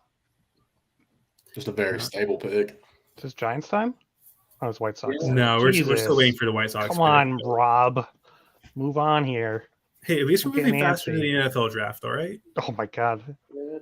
Can I make that joke? Please. I don't know. They drag 7 rounds out for a week or whatever. It's amazing. That is also very true, but we're also grinding 20-3, so we have a bit more on our plate, but yeah, exactly. I will say you're starting to see you're kind of starting to see the importance of I thought Kyle Teel was a highly productive hitter, but your guys that were exceptional at one particular thing in college, whether it was Tommy Troy with his rotational acceleration, Matt Shaw with his, he was the best player on the Cape last summer, Noah Shanuel, best eye, best, swing decisions, overall just kind of cartoonish numbers. These, exemplary college offensive players are going a tick higher than I think some people expected. I think it's in a row. It's 5. Yeah. Pick is official, by the way, Jacob Gonzalez to the White Sox. Well, I think we had Noble here, which I thought at the time of us doing the mock call was potential to be similar to what Noah Schultz is. Yeah. Even when here's the thing with Noah Schultz that I kind of want to touch on too, because we talked about this in the group chats. We've talked about this in mock calls and whatnot. Considering the fact he's with Kannapolis, obviously I want to go out and see him. The White Sox have done very good with that, actually. We can joke all we want about how the White Sox development team hasn't been the greatest over the past few years, but they have hit a home run with that. And I feel like with Gonzalez, if they can keep it to where the swing isn't as handsy as we think it can be, because it feels like the hands are where the power gets generated from, and there's not really much lower half usage. If they can fix that swing, solid. That's a very good quick riser to go through their system. I mean, we joked about it, but it's one of those things where, you're not going to notice a player development team improving immediately. It's going to be gradual that those gains start to come out. And those gains are starting to come out now. We talk about Colson Montgomery being a big home run, Noah Schultz being a big home run. They're on their way to kind of improving their reputation as an organization that develops young talent. So I agree. Even if the Major League roster as it is right now and Major League management is a mess, for lack of a better word, yes, they've done a very good job turning around. I feel like their drafting has gotten a lot better. Yeah, I feel like for them it's more the Major League roster and the pros level stuff. That's a lot of times they make a pick and it's at the time it feels fine and it just doesn't work, and it seems like they move up and a lot of these guys move up and up and up, and then they kind of they take steps back, which is odd. Also, that 2020 draft, they took Crochet first round. That was kind of weird. Has he come back from Tommy John yet? Yeah, he's back. He's good. Again? He's fine. But that 11th round, lefty reliever, I don't know. That was weird. They had some bad drafts in before that, but Colson Montgomery looks good. Last year they got Schultz, Pallett, John and Cannon. They got some decent arms. So they've loaded up a pretty good bit. And also I like what Matt mentions here, reuniting with one ACL legend, Tim Elko, who is now raking in the minor leagues with 2 ACLs. Wow. I think Tim Elko is actually in AA now. I could be mistaken on that. I know he's kind of flying through the minors at the moment. He's got he's 25 already. Hey. He's like, He's a legend. They're going to have the statue of one ACL in, and then he's going to go to the majors and continue doing that. how old is Timmy? He's I'll root for him. he'll turn 25 when the season's over. So he still has your 24 season. I have no idea what the Giants are going to do here, boys. I was about to ask. I'm slightly Brian. concerned. The uncertainty is. I've always heard that Houck was. I've always Yeah. heard is Houck was not getting past them at 16, but this was back in the end of May. Hey, so did we have Bryce Eldridge mocked before this when we did the sim to the Giants? Okay, it is Eldridge. Yeah. Yeah. Rekka. It's Eldridge? Yes. Wow. I mean, yeah. Made sense. I get it. Yeah. I'm fine with it. William, feel free to jump in whenever you feel like that. I don't want you to be left out here. I feel I'm good. I don't really know much about Eldridge, but do y'all think he's going to be stick a two-way or pick one or the other? I feel like if he's going this high, they're going to give him the chance of two-way. Yeah, I'm sure that's part of the deal. Yeah, because I feel like that was the biggest stickler with him was let me be two-way or I'm going to go to Alabama. Like I feel like that was the deal with him. That makes sense. Yep. And like, well, I think his agent got on us a couple months ago about that too. Oh yeah, wouldn't do it. No. What was it? The interview? Oh, it was the not interview, having yeah. it. But no, like with Eldridge, it's like it's legitimate pop from the left side. It's a smooth swing. It's probably like first base profile, maybe like a Jack Caglianone kind of deal. But I do think Eldridge is better than what Cags is right now on the mound. William, feel free to like tell me I'm wrong here because I know you're the SEC guy. I don't know. I'm not really high on like Jack Caglianone's stuff, but I mean obviously there's a lot there too, like with the bat and there is some pitchability, but obviously I could see it. Like to see I think the biggest thing with him, he's more raw than we think he is. He's very the mound. And one thing I kind of think about with this pick, you can kind of mold him to what you want him to be like right now. He doesn't seem like he's kind of going down one path. Yeah. And like Eldridge has been into the mid 90s from the right side too, with a pretty good changeup and a pretty good slider. Like, yeah. I think it's a curveball as well. I could be mistaken, but like athletic mover, looks very good. Eldridge, when he was going good, flash plus showed a plus slider, showed average to above average with the changeup. Good ride of the fastball. He projected more velocity to come. Thing with him on the mound though was this big head whack, and it was pretty effortful and could get a little violent sometimes. So you're worried, you need to kind of get him stronger to reduce some of that violence. So maybe we're not projecting as much on the velocities, we're projecting more on the violence, improving in the command, getting sharper. Not that he wasn't throwing strikes. He was throwing strikes. It's just, not the prettiest operation through the delivery. But what really emerged with him, we've talked about before, is just the insane skills on the plate. We're talking, this is a 6'7", 230-pound left-handed batter. And he was, I think, by far, like, he had the best contact rates of anybody on the showcase circuit. And he was facing stuff all summer. Yeah. Like, I would be the first to admit I slept on him as a hitter. I saw him in June. I was like, oh, this bat's too slow. Like, he's going to get abused by like 95. Nope. He just hit 95. He hit it long. He hit it far. Like, by September, it became very apparent this is a legitimate two-way prospect. This is a guy that could go in the first round either as a bat or as an arm. Yeah. And the thing is, too, is like he's, 6'8", and still highly projectable and pretty leaned out. Like, the thing, though, on the mound was that he had a I don't know what exactly it was, but it was a lower half injury that significantly limited him kind of being able to drive, and the velocity was kind of low 90s. I think it was a groin injury. I could be mistaken on that. A groin injury, I think. Yeah, that's what I thought it was too. I wasn't entirely sure, but lower half injury is limiting his ability to drive. As he's gotten healthy, the velocity's come back some more. but as such, the hype to him was now switching over to the bat. And taking him here at 16, you got to think that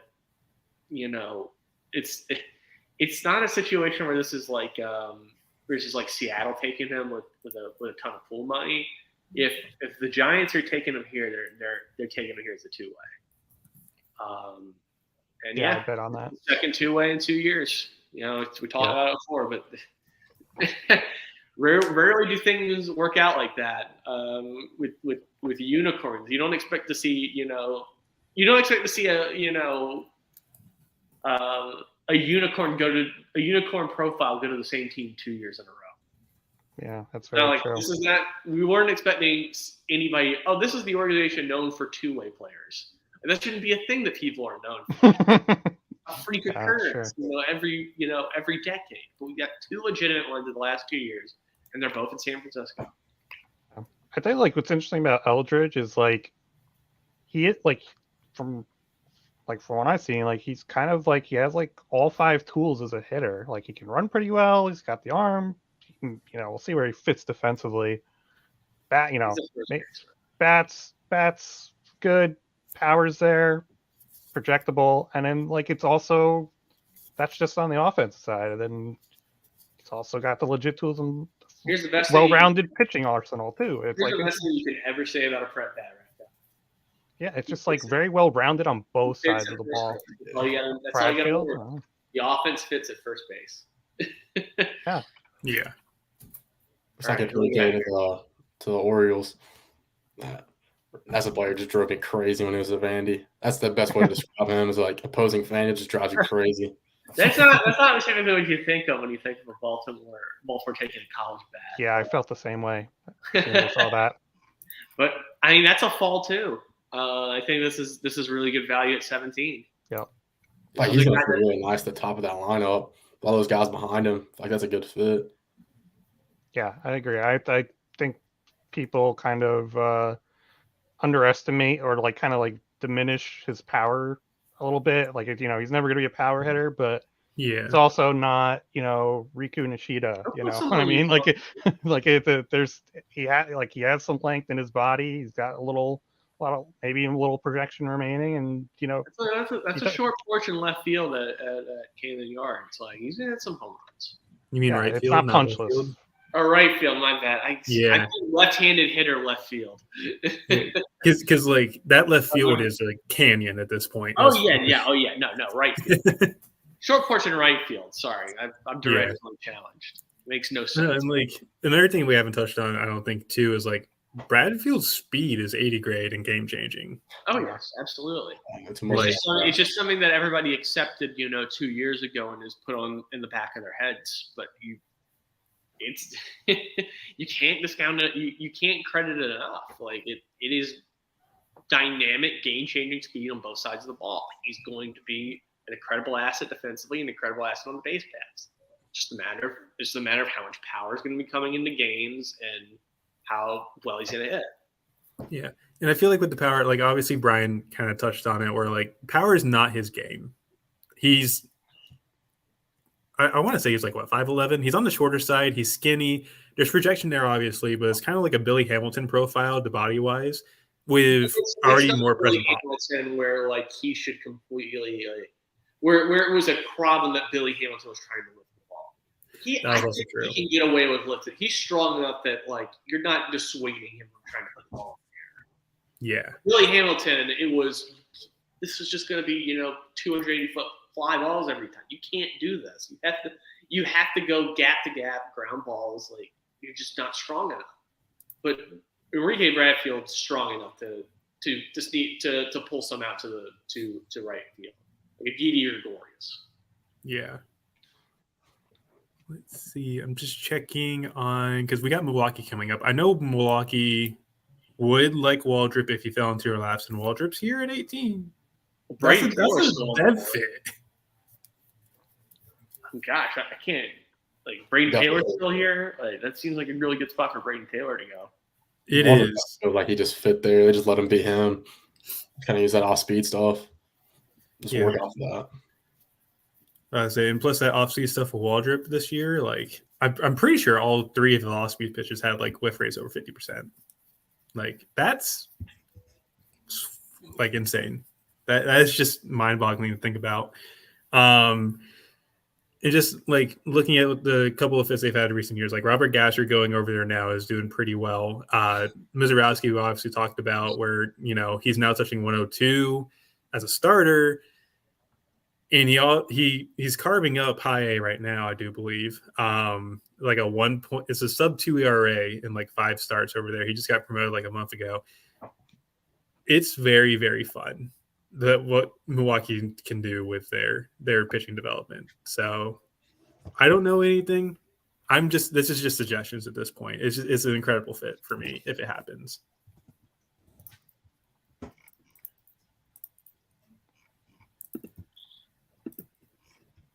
I feel like they don't take a lot of pitchers. Oh well, I'm early, completely though. wrong on Waldrop. Yeah, I think with the Brewers, like they like kind of do like the depth over quantity over quality type deal. Joe Doyle saying that the Brewers are selecting Wake Forest third baseman Brock Wilken at 1805. Okay. Rockets. Which Oh. I mean, this is a team that took Eric Brown the first round. And I was saying that good wood bat performer, model friendly. I don't know. Like, what's the deal with Braden Taylor here? Contact rates suck. Yeah, that might be the thing. Plus, like Brock Wilken kind of evolved himself as a hitter. Like I think Daniel touched on it a couple weeks ago in the chat when he was still with us.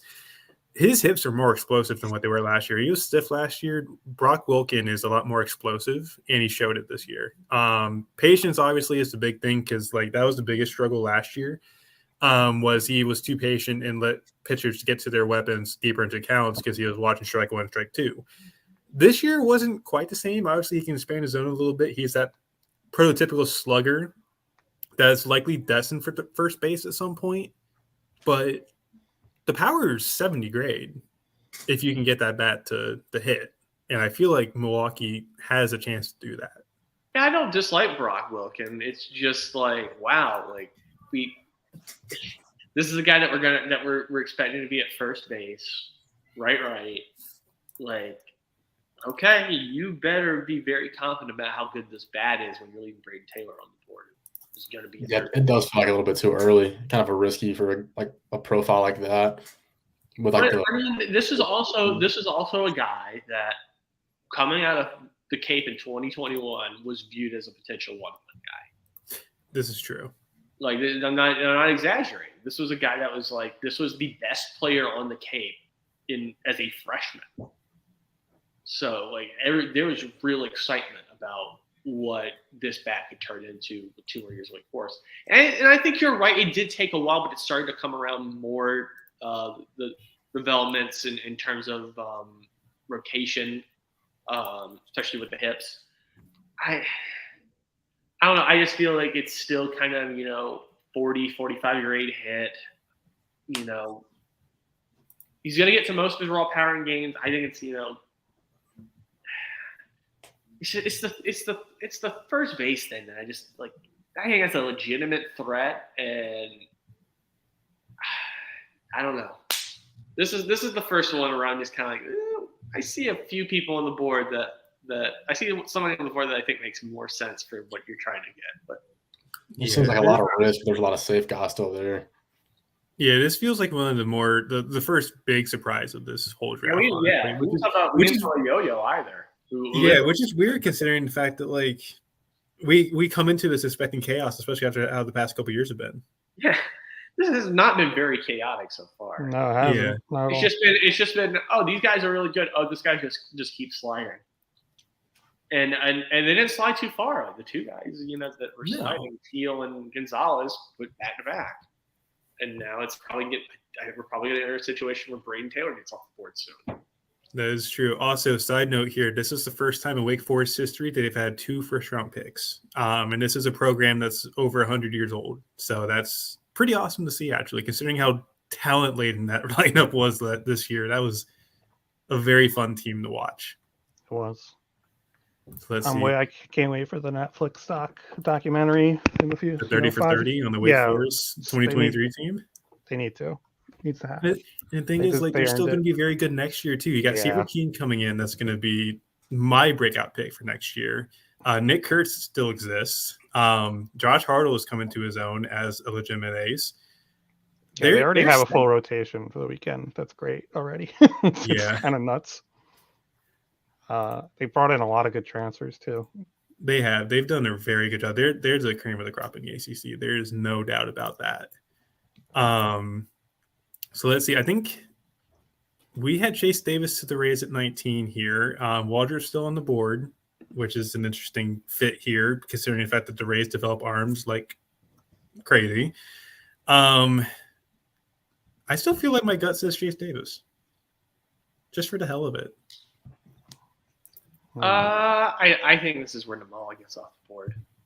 I can see that too. Oh, you tried to take him in the I did. You did. It's like you know this team wants athletic prep shortstops, and this one fell right into their laps. And they got the money to work with. It just like I think it comes down to the rumor mill was heavy with them attached Ty Pete at 31. Your original plan was, okay, could we do Braden Taylor, Ty Pete, or could we do Arjun Namala and maybe someone like Bryce Matthews? Like, it's kind of flip-flop now. Like, what kind of maybe we were planning on taking college bat here. We were planning on taking college bat all the way here. We weren't expecting such a high caliber shortstop to fall here, and really two of them because Colin Howell's still on board here as well. Yeah, I think that probably goes before him. Yeah, so let's see here. We are going to be bringing on Harris here shortly. So William, fair, we're going to have to cut you loose, sir, but it was awesome to have you on. I'm glad you got I appreciate it. I enjoyed it. We'll see you next year. I'm prepared to hear. I'm prepared for the work you have for next year. I'm excited for it. Me too.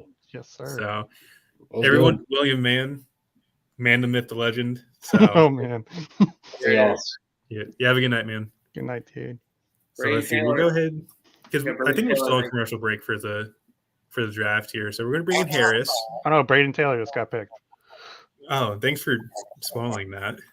No, it's on the TV. Is it? Yeah.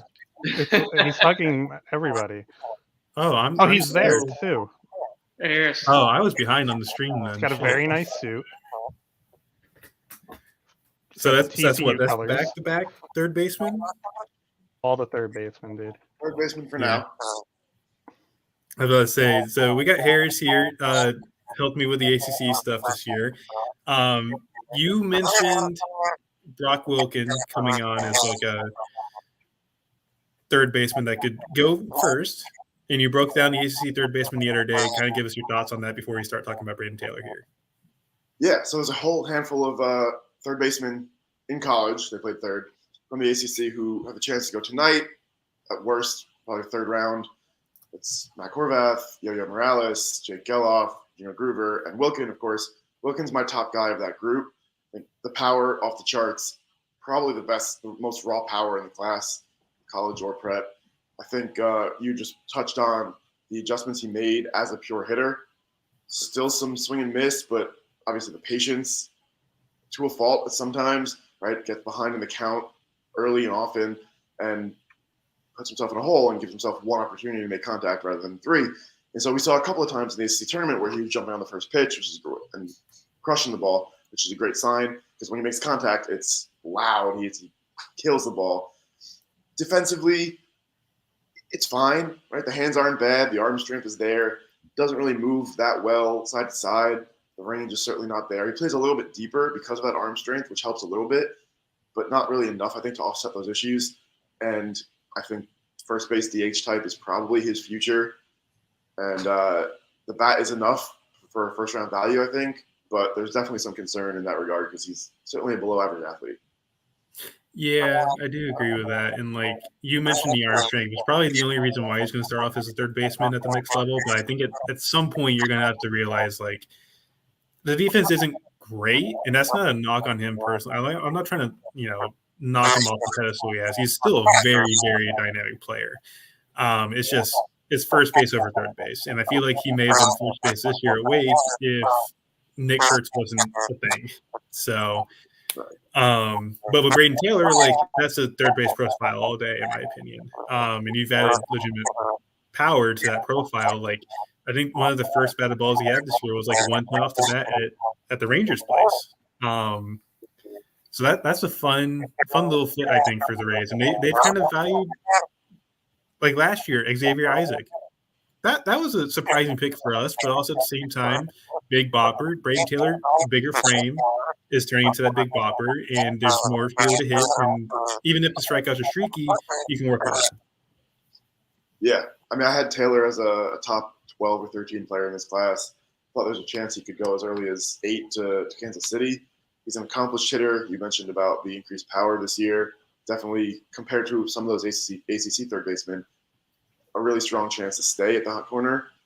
I think in a very crowded group of college bats in this first round, he stood out towards the top for me, and so I'm surprised to see him fall a little bit this far. But yeah, I think it's a great pick for Tampa. I agree, and then that puts us with Toronto on the clock. Jacob Wilson, I think, was our mock pick. Our mock draft's not doing that great, by the way. Well, Joe's already told us who they're taking. They're going with Arjun. Arjun Amala. That could be a steal. It could be. I was not expecting Arjun Amala to make it to the 20s. Yeah, same. I think that's a value pick right there for sure. Didn't really have. Him and Colin Halcón, I wasn't expecting any of the 20s. But here we are. Yeah, I think the biggest thing on the radar for them. They haven't really focused on that in recent years, but I think they've been the team to kind of just draft someone who a value pick that they like that falls. I was looking at like Thomas White for them, similar to what they did with Barriera, but a bat like Namala's there on the board that makes a lot of sense for them to go grab him. Yeah, they love their lefties. Another thing too with Brandon Barriera, I don't know if anybody's seen, but I did see video of him pitching the other day. He is bulked up. Like he is some pretty thick lower half now. So that might be a bit of a concern moving forward, but I think with Barriera, like that's still in the He's same. barely pitched this year. He's been hurt a lot. They've really worked on adding muscle to him, I think, and it showed. Like thunder thighs is what I saw in the video. So, but no, Arjun is like they stay in that Florida demographic. Somebody has feedback coming through their audio system, by the way.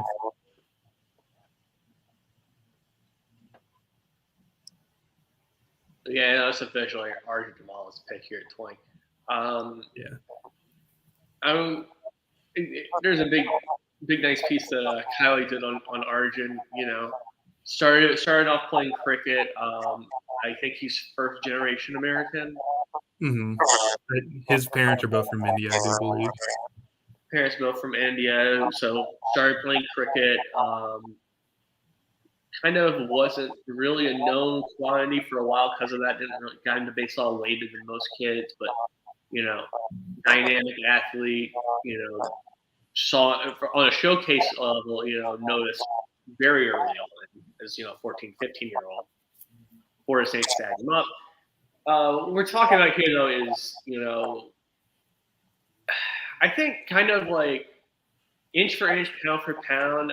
I don't think there's somebody with more raw power than Arjun Amala. Like on a 6'1", 170 frame, it's pretty crazy how loud the contact is and how much the ball jumps off his bat. Just a very, very strong person for such a slender frame. Definitely a shortstop at the next level, twitchy, runs well. The question is going to be how much he hits. I think, some days you see him, you're like, this guy's, top 5 overall pick, and there's other days you're like, no, this guy's going to get, be able to hit double or triple A. That's the big question to me. Yeah, and I feel like with the bat tap, like me and Smitty have talked about it. It's pretty similar to what Aaron Judge has, where it's short, compact. There's some swing and miss with breaking balls, obviously. That kind of does it. Did throw some people off, but I feel like with Toronto, you got a good dead fit, and I think they're gonna do a pretty good job of ironing out that little hiccup. Cardinals, by the way, Matt Thompson's already kind of revealed it, but Chase Davis. Oh, So Chase I was Davis. surprised. I thought it was.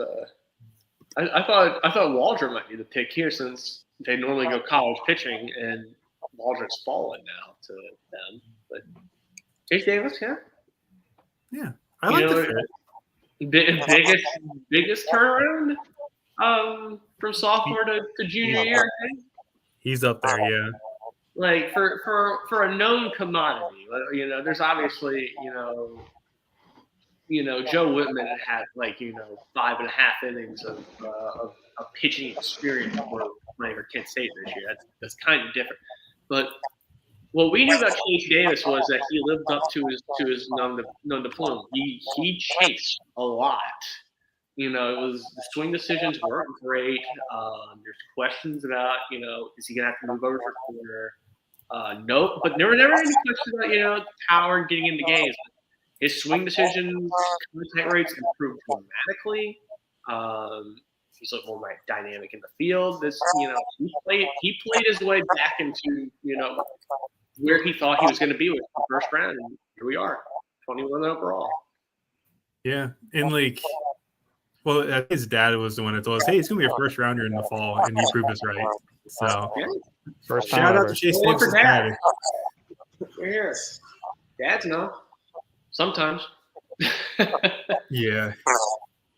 Let me see here. Obviously, Seattle's coming up too. So that's going to be a fun little cycle of picks here because they got 3 in the picks here. Got Colin Houck on the board, and this feels like a spot for.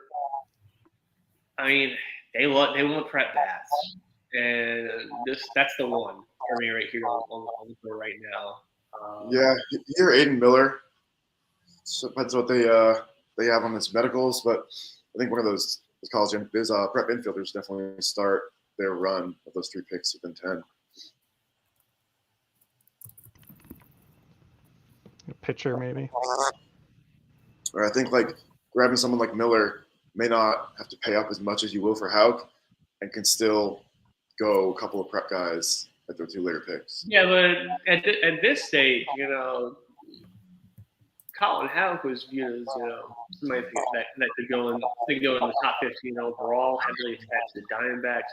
If you're getting a player like this, you have the capital to spend up for. That's a best case scenario. You weren't expecting to balance. If you're able to get Colin Houck and 2 other bats of lesser value, that's still a trade-off you're going to take if you're getting a player you didn't think was going to get to you. Yeah, no, for sure. I mean, Houck is the second guy on my board left after Waldrop. I think that'd be a great pick for them. Just wonder if they're going to prioritize that over trying to grab one of Soto or White in those next picks. Maybe. All right, so we got Chase Davis here. So we know the pick at 22 for Seattle. Cole Emerson. Was that the pick? Yeah, that's the pick. I actually just tweeted that. Yeah, Cole Emerson. Now we kind of alluded to it in the beginning when Detroit went with Max Clark over White Langford. They have a comp round pick. Is Houck a guy that maybe they snuck into the comp round? Maybe. I didn't think that was going to be the guy that would sneak into the comp round, but no. We'll see. It's a long way to go. So let's see. And what Seattle my take is 24, and I was like, oh well, there you go. but let's talk about Cole Emerson. Very, very good pure hitter. And there's definitely impact in the bat. Big arm from the left side. The body is impressive, but it's a lot of about 15, 20 more pounds of added muscle. I don't think he's going to be a dynamic, shortstop, but he'll stick there. He'll be fine. It's just, yeah. I mean, Cole Emerson was a guy that was getting first round buzz coming out of Jupiter last summer and on the fall. Had a good summer up until that point. Okay, East Coast pro, but really started to light it up in August or September, and then went off to Jupiter. So it's not a surprise to see him go here. It's just, Yeah, I mean, I had Emerson as the third prep shortstop on my board. I think I kind of had him tabbed, as other people did, to Cleveland with his next pick, a local kid, fits their model, young player, good bat to ball skills. But yeah, it's not surprising to see him go in this range at all.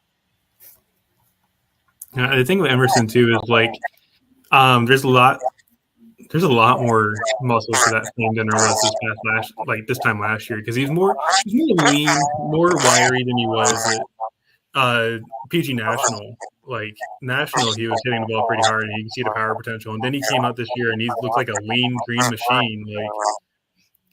Like he's probably one of my favorite prep guys in this class, and I know some teams did have Emerson higher on their board than say like Walker Jenkins. So I love this pick personally, and it really does give you an idea of like, okay, there might be some savings here at like either 29 or 30, but I still think they go after a highly touted prospect at like 29 or 30. Yeah, I don't think it prevents them from doing anything later with the other two picks. So No. I think So they're they have like 13 mil to play with.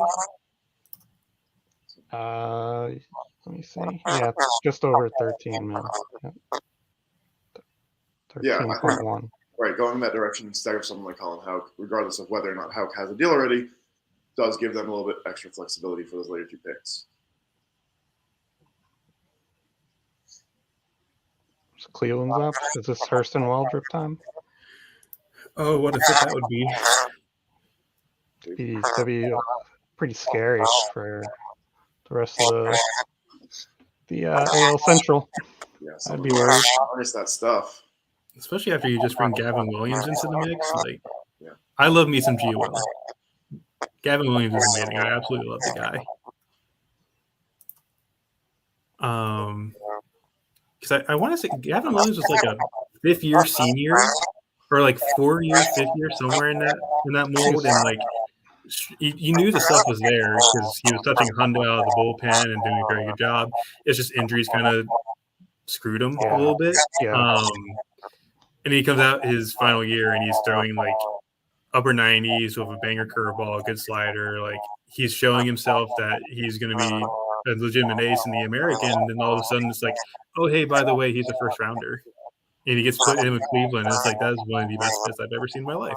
So, hey, Harris, do you have like the stream going on in the background of a browser and the audio is bleeding over or something? I do not. We have feedback to start up when you join the call. So I think give like the TV on, maybe volume on.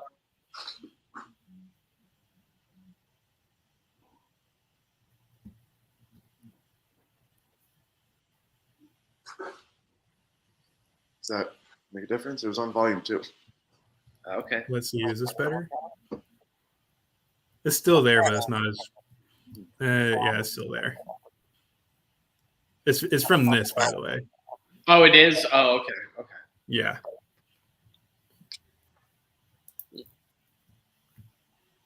So that pick is in Cleveland.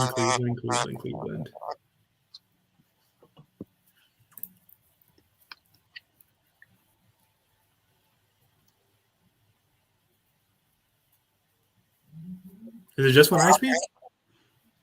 I don't think so. Yeah, it's me too. Yeah, I think it's somebody's got their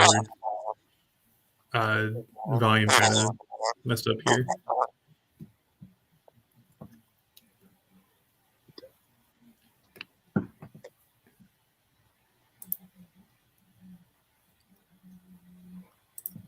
You know, it's funny.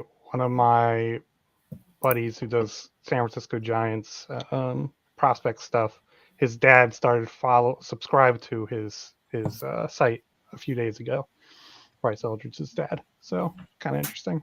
Maybe he knew. Nice. Very nice. Yeah, preemptive. Who's this guy? Wow, they're going real young. Who's this kid? Tiago? Oh.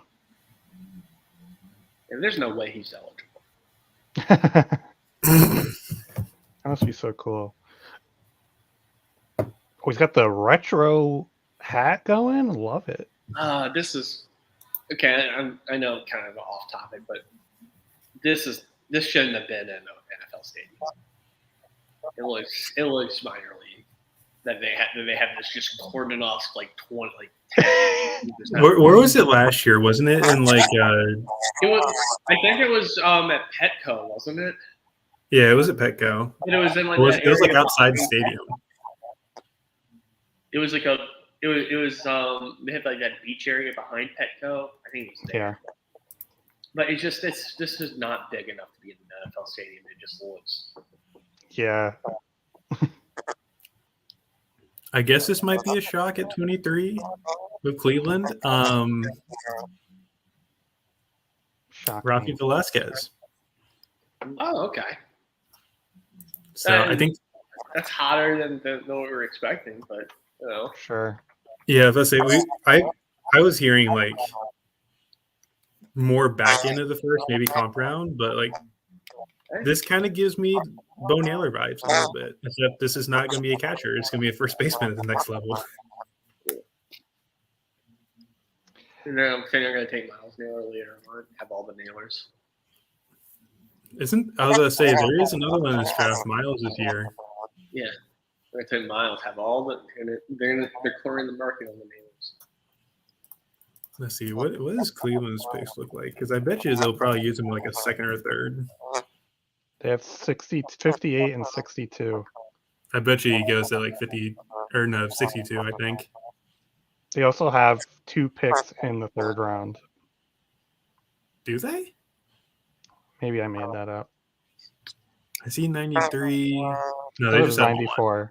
Who's 94? The Braves. Braves. Okay, my bad.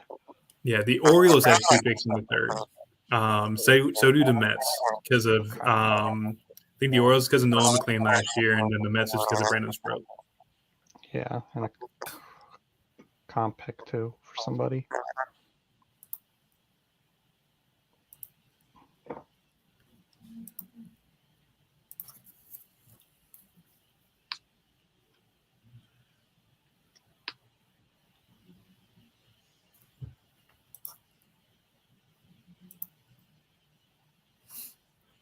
You kind of just go more in depth on Ralphie too, because this is a guy that it's a weaker SoCal class. The big thing with Ralphie is the bat. His bat is very solid. Has field to hit, uses the gaps, has pretty prodigious power to his pull side, and likely does play to all fields at some point.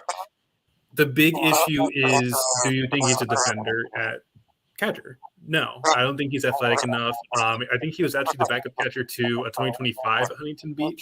I could be mistaken on that, but they were tied. Like NHSI this year, he had some starts at catcher, he has some starts at first base. I think first base with the kind of profile his bat is, it can work there. And you're not too worried about the defense because obviously first base isn't a defensive strong suit. But it's still a very fun bat, and I do like this pick. It might be a little bit too early for my liking, but Ralphie is a very solid hitter, and I think it's going to do pretty well in the Guardians organization.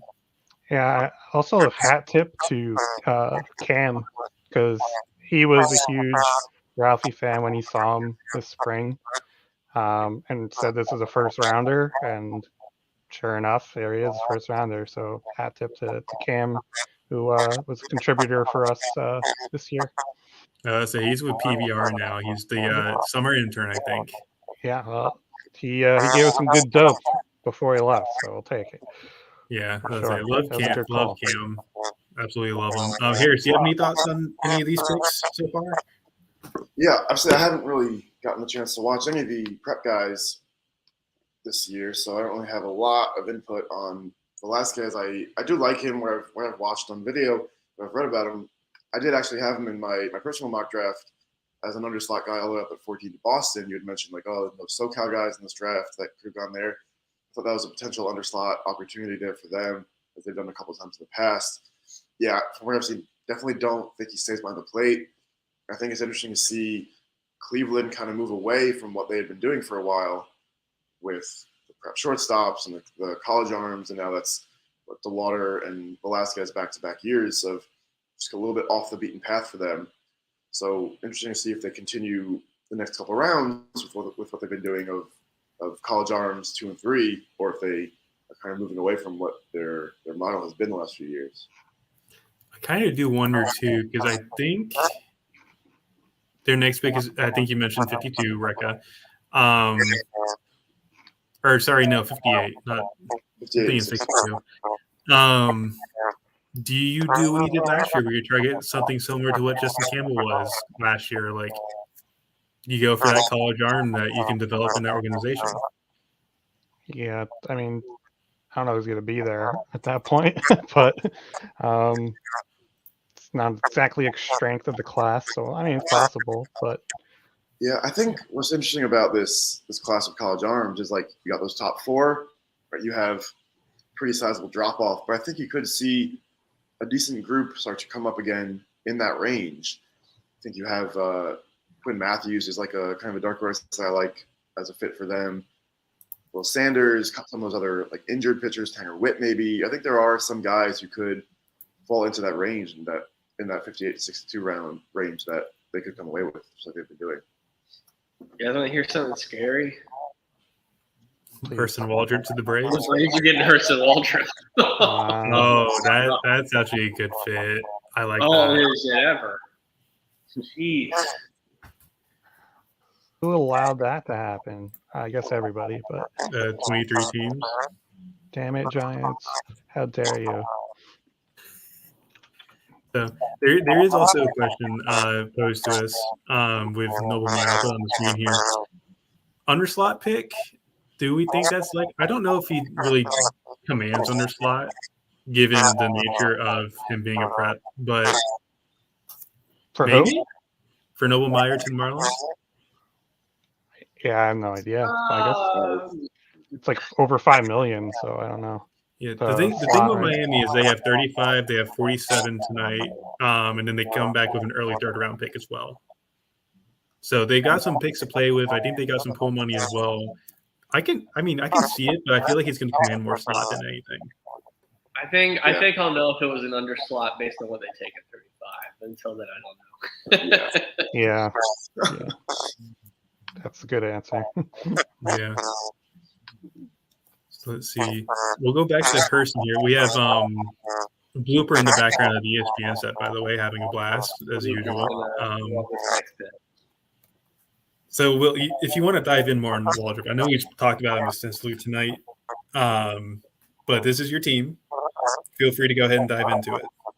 Yeah, I don't think the Braves ever thought in their wildest dreams that Hurston Waldrop would be available to them at 24, but he is, so they're taking him.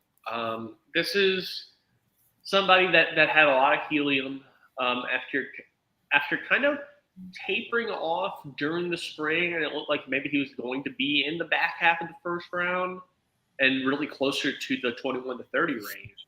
They started getting more helium with College World Series happen. It's a nasty mid-80s splitter that gets up to the upper 80s, 70 grade pitch. Slider, really sharp downward break plus pitch. Fastball's the big thing with him. And it's a cut ride fastball, but there's not a ton of ride to it. And to complicate matters, it's been called down in the zone a lot by Kevin O'Sullivan at Florida staff. They want their pitchers to work down in the zone with their fastballs. So it hasn't really played to his strengths. But the shape of the fastball is probably going to need tweaking no matter what. They might try what they did with Oscar Guinoa and mess around with the arm slot and try to coax more ride out of it or to get a better angle for what it can do. And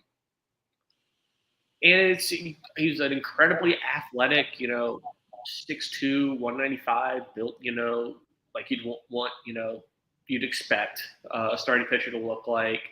There is some violence to it, but I'm not as concerned about that because it's just like he moves so well and so quickly that it's there. You can have violence from bad mechanics or violence just because you move so explosively. And I think it's the latter with him. He's just an explosive athlete, an explosive delivery. He's going to sit in the mid to high 90s with the fastball, mixing a curveball too. This is a guy that we thought would go to Baltimore at 17. And it was a guy that wouldn't be surprised he didn't make it to 17. So for Atlanta to get him with their track record of developing college and high school pitchers as of late is pretty frightening. Yeah. And my thing too with Waldrop is like, I think it's been vastly covered because of the College World Series and whatnot. You're looking at a slider with like 3,000. I think it was up to like 3,300 RPMs to spin. No, I think that was worse. I think that was a misread. That seemed a little inflated to me. That happens. You'll see it from time to time where there's a. I don't think he has a 3,000 spin breaking ball. I think it's closer to low to mid 2,000s. But I know the curveball is around that 2,000 mark. Yeah. So either way, there is a lot of stuff during that College World Series that looked off to me. There was 100%. I think Waldrop had like something insane, he had like a 9-12 fastball and like a splitty at like 90 with like 6 inches of vertical depth, like -6. It was just weird. But then I don't think they had it set up right. Not to mention his splitter grip's really, really weird. Like they're showing on the ESPN broadcast, so I'm going to try and replicate it here.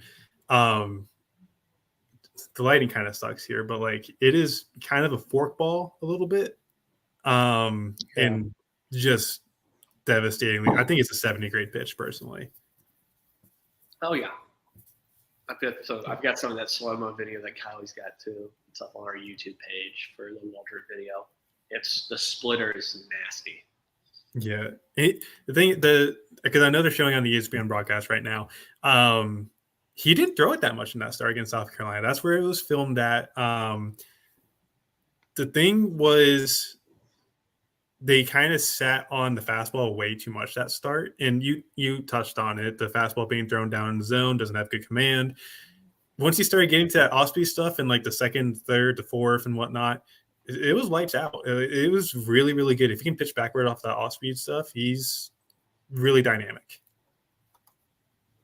Yeah, I think a lot of his issues were just. All right, we're getting somebody that has been rumored in the back half of the first round with a few teams, but is somebody that's not particularly high up on boards. Dylan Head is the Padres pick here at 25. Not a surprise. I kind of think that. But I mean, it's not somebody I think we had like, it wouldn't be like our next 10 guys. It might be our next like 20 guys. But he's been attached to a few teams. Also, he fits what San Diego's done to a T, right? Like that up the middle, young, toolsy player that they also don't have a lot of money to work with. I was about to say that. It's like that's definitely a big part of it. I was thinking like that's why we mocked like Walters because I thought that also fit that to a team, but it was more the big body that they like with their recent picks. Still ahead's he is sub 6 feet, but he's another guy kind of similar to Namal where he's under 6 feet, but the power's real. Like, he's a strong dude. So here's my question for you: is it wrong to call Dylan Head like a Enrique Bradfield light in this class? It's pretty similar. I don't think it's the same level of speed. No, it's probably more 70 than 80. It's not the same level of speed, but I think there's going to be more impact. Yeah. But I also don't think he's the hitter that Enrique Bradfield is. I was going to say, I think it's a little more power, a little light on the hit tool, and not quite as much speed. Probably the closest thing there is to Bradfield in this class. But I mean, there's a reason Bradfield went where he did compared to Head, he's probably going to be an underslot pick here. This is also a little higher than I thought Dylan Head would go, to be honest. Yeah, I had him here. I mean, they have to be creative here. Just for that reason that we were talking about, right? Like, they don't have a lot of money to play with here in this draft. He is an up-the-middle prep guy that they value. He just kind of, and especially with an outfield class that after those top couple guys, pretty big drop-off. I mean, you have like Farmello who may go somewhere in this range, but there's not a whole lot of prep outfielders here, and something that San Diego has, AJ Preller has liked in the past. This is kind of a surprise. We got pick 26 with the Yankees, and it's not Samuel Stafura. It's George Lombard Jr. Which that's only a surprise because of how much heat we heard and how attached New York was to Stafura. Like George Lombard Jr. is more it fits right into this area. It's just I'm surprised Stafura is available and he's not a guy. But I mean, Lombard, big, long body, plus raw power, arms a little light, but I think you try him out at shortstop and let him play his way off there, and the likely landing spot is second. Hit tool's all right, but there are some times where it'll look like the ball just finds the barrel every time. And there's other times he'll run into a little bit of a slump finding it. So just improving that barrel control was really big for him. You're talking about Lombard moving over to second? Yeah, it's a big second baseman. Oh yeah, but it's the arms. Yeah, he had the arm straight. But the actions on the infield are so you don't want to move that kind of those kind of hands to the outfield. You don't want to move that to right field, left field. It's unorthodox, but not completely out of the realm of possibility. Yeah, I will also say too with Smitty, obviously, like we all know when Smitty bangs a drum for someone, like they're going to end up good. That's just been the MO with him for the past few years, and like he hyped up George Lombard all summer last year. He performed really well at PG National, and he came out this year and is obviously now a first rounder. That's another one that goes to Smitty for credit, to be honest. Yeah, absolutely. But I mean, again, we talked about it with Jacob Wilson, another guy with major league bloodlines. Dad was a major leaguer, and that's something that's highly valued. It's like that's something that can be a deal breaker. I mean, not a deal breaker, a tiebreaker. Yeah. Obviously, it wasn't a deal breaker because he made a deal.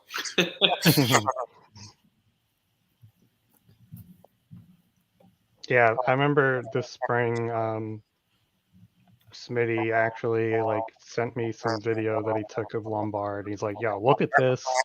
This is a dude." I'm just like, I don't I didn't know a whole lot about him, when he sent it to me, and then I saw that, and I'm like, all right, now I see what you see. And I was like, he was on it for sure. And yeah, I mean, he's a special athlete. I don't know where he ends up defensively, but special athlete, and I'm wondering how much he's going to cost because he was a Vanderbilt commit too. So yeah, I don't think the Yankees have. I think they have one of the smaller, might be bottom 5 bonus pools. Yeah, so it's gonna be interesting to see how that works. Maybe that's part of the reason why they went with him as opposed to Stafura or someone else. But I still think he fits in this range anyway. Lombard Jr. Yeah, I'm trying to think too. No, it's not the first Vandy commit. I keep forgetting Matt Clark went 3rd overall. Because that Vandy recruiting class is actually really good this year. It's not on the level of LSU next year. I don't know if you've seen LSU's recruiting class for next year, but it is disgustingly good. Yeah. So let's see here.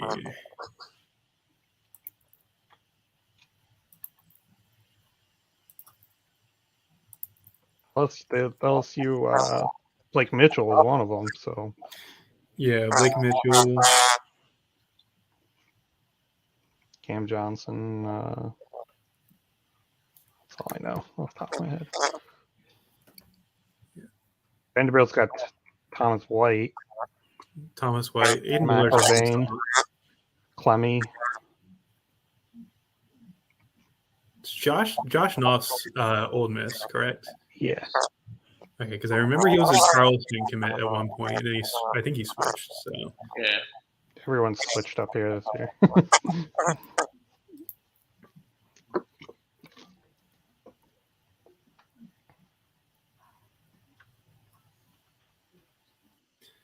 think one of these prep arms comes off.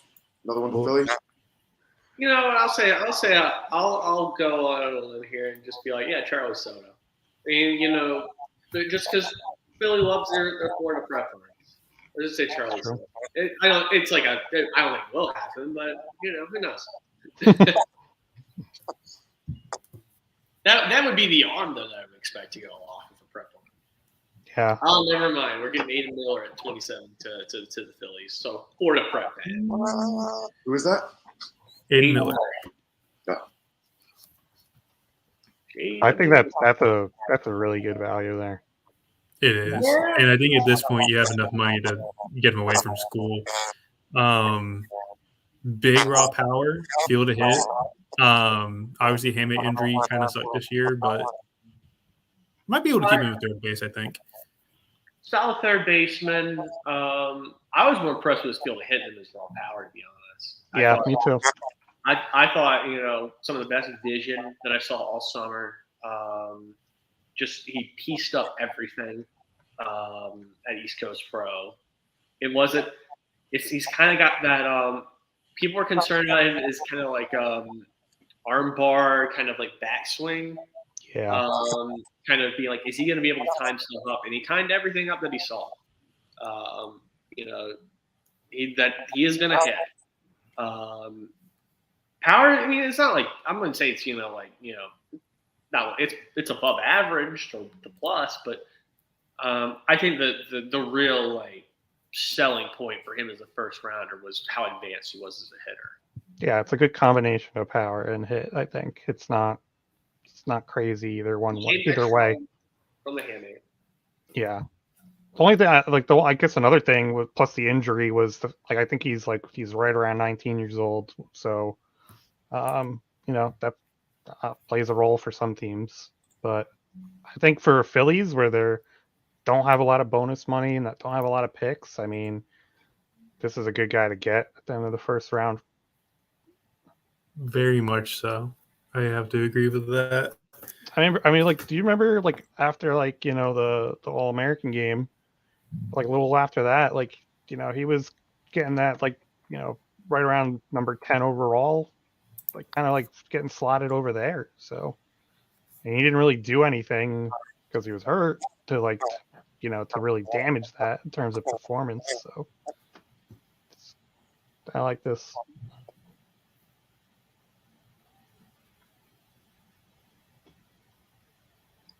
Yeah, curious to see what his deal ends up being.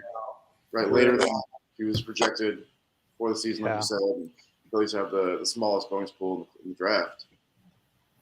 Yeah, and he was Arkansas commit, right? So yes, Arkansas commit.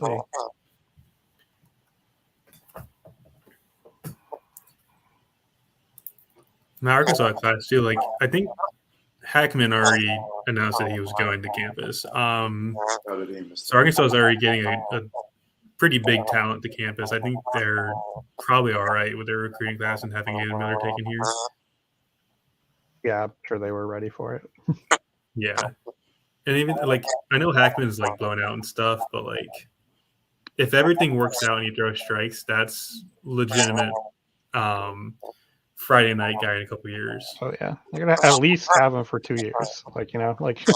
Even if he doesn't pitch next year, they'll have him for 2 years, no matter what. There are top guys still on the board. We got Houck, McGonigal,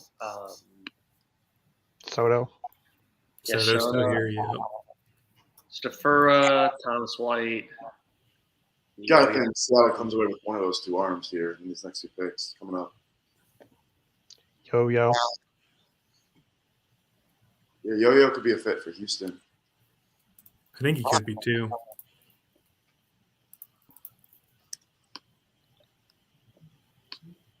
I think it's gonna be McGonagall.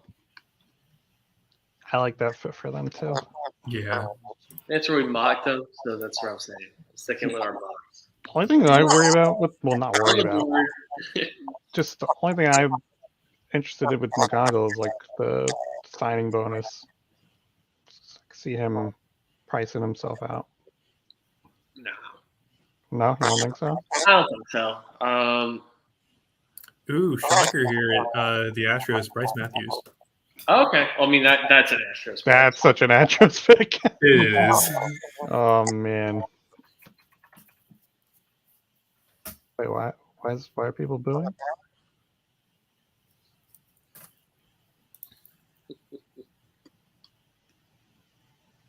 I keep forgetting Ian Miller was at PDP last year.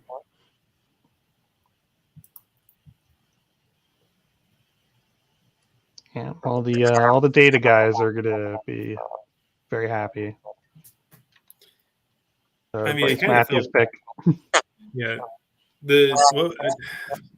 I can't remember the exact. Didn't Bryce Matthews have like a pretty big chase rate? I could be mistaken on that. But there's a couple of Nebraska guys that are pretty sneaky in this draft. Matthews was one of them. I think Max Henderson's another one. That could be a sneaky good first round, or not even first round, like a second round guy too. Well, Anderson was never going to be the caliber of athlete and defender that would merit first round consideration. Yeah, that's true. Yeah, But, I don't know. and he was also a very aggressive swinger. He liked to swing the bat. Tyler, to your point, I don't know Matthews' chase rate off the top of my head. Definitely a lot of swing and miss for good exit velos, but not showing the power yet. A little bit surprised that it's the pick here. It is an Astros fit. Definitely had more of a second rounder, though. I mean, like 18 home runs this year. I mean, it had a pretty similar walk to strikeout ratio. Bringing up the swing and miss into chase, it was a 25% whiff rate, 22% chase. So it's the respectable chase rate, to be honest. I feel like the Astros probably do get him to kind of tone the aggressiveness down and make more contact, because the pull side power is legitimate with Matthews. It is stupid good. Yeah. He's also just like an insanely good athlete too. Very much so, and that's highly valued nowadays too. He runs extremely well. And like the upper end power is pretty insane for a guy his size. I know Joe Doyle like threw out the Mookie Betts kind of like comp type of athlete for Matthews. It's pretty similar. I'm yeah, not gonna lie. it's not bad. So just like the only thing with the swing and miss is like just very, I don't know what that's, I don't know what it is that he's swing and missing at a lot, or like where, but I don't know. It's not like his chase rates aren't bad. He does know how to.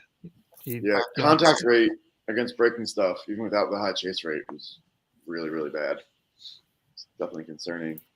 Even if he's not being fooled out of the zone, whatever it may be, it's definitely not ideal for the competition he was facing. It's not like he was seeing Skenes and Waldrop and Louder and Dolander. So I wonder what that could translate to at the next level.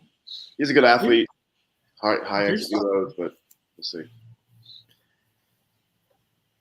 I mean, there's still some pretty good arms in the Big Ten, like Christian Coppola, Rutgers. Hey, Drew Conover. Hey. It's fun. Brody Brecht. Coppola's been really good at collegiate this year. Who's that? Coppola. Yeah, He wasn't dude. the game I saw. He wasn't. Let's marinate for a second. What was the biggest surprise of the first round? Because we're done with the first round now. Teal No for one. me. Hmm? It was Teal. I thought he would go on top 10. 14. But I mean, Yeah. is that like a big surprise though? Like, it doesn't really feel like there's been a ton of surprises. This is pretty tame. I'd say that or Waldrop. For me. Clark going 3 was kind of a shock to me, because I thought, for sure Langford. But In terms of, if you want to talk in terms of like what the industry was saying, then sure. But like, I think if you kind of cancel out that noise, there's no reason to think that he couldn't have gone above Langford. No. I think it's. I still think we're gonna see a big name come off the board at big prep name come off the board at 34 or wherever they're picking in the comp round. Are they picking 37? 37, yeah. They got a ways still. They got a ways. Yeah, we're seeing, Howell, Morales, McGonigal, Thomas White, Walker Martin. I've got a feeling we're going to see Houck off the board with one of these Seattle picks, but who knows? Yeah. I mean, if they come away with Houck and White or Soto, it's a nice job.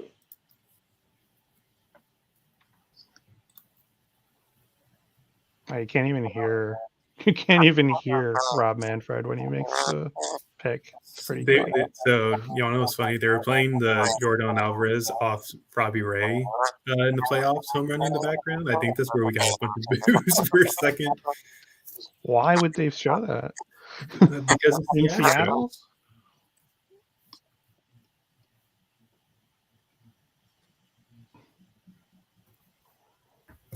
Wait, what about Raul Ibanez? I'm so confused.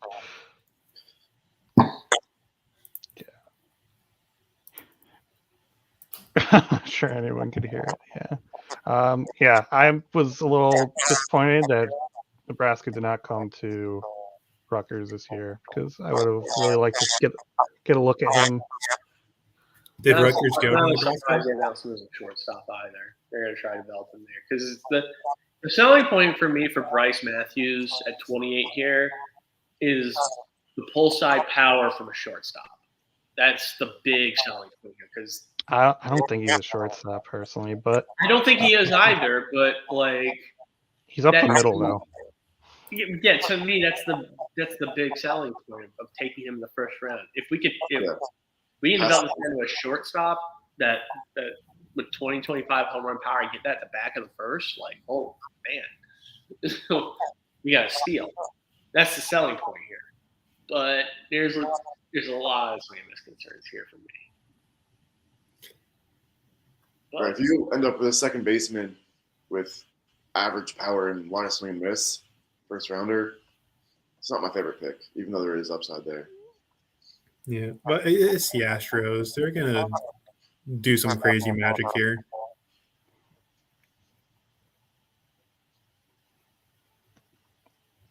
I also think it could be a bonus type deal too, where they're saving a little money and they're getting a guy that they wouldn't be able to get with their second pick. Yeah, 61. Yeah, so they get this guy who would probably go in between there, and they'll save some money to get someone else.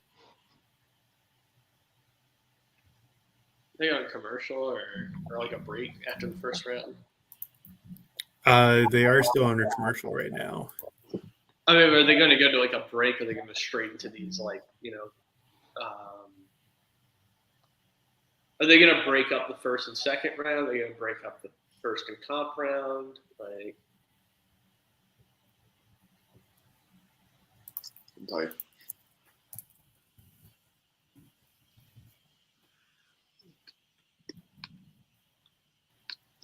So leaking through the cracks, the pick at 29 here is Johnny Formello.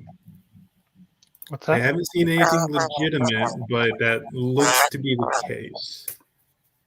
That's a little bit of a surprise actually. Formello? Not particularly. With the number of infielders on the board. Yeah, but you got to consider that Johnny Formello is incredibly tooled up and can hit. This is a guy that is a legitimate center field defender. Ball jumps off the bat, plus runner, physical specimen. A lot of boxes. I remember saying at the when we were talking about our board going the year, I was saying if he had 2 or 3 more inches, he'd be neck and neck with Walker Jenkins.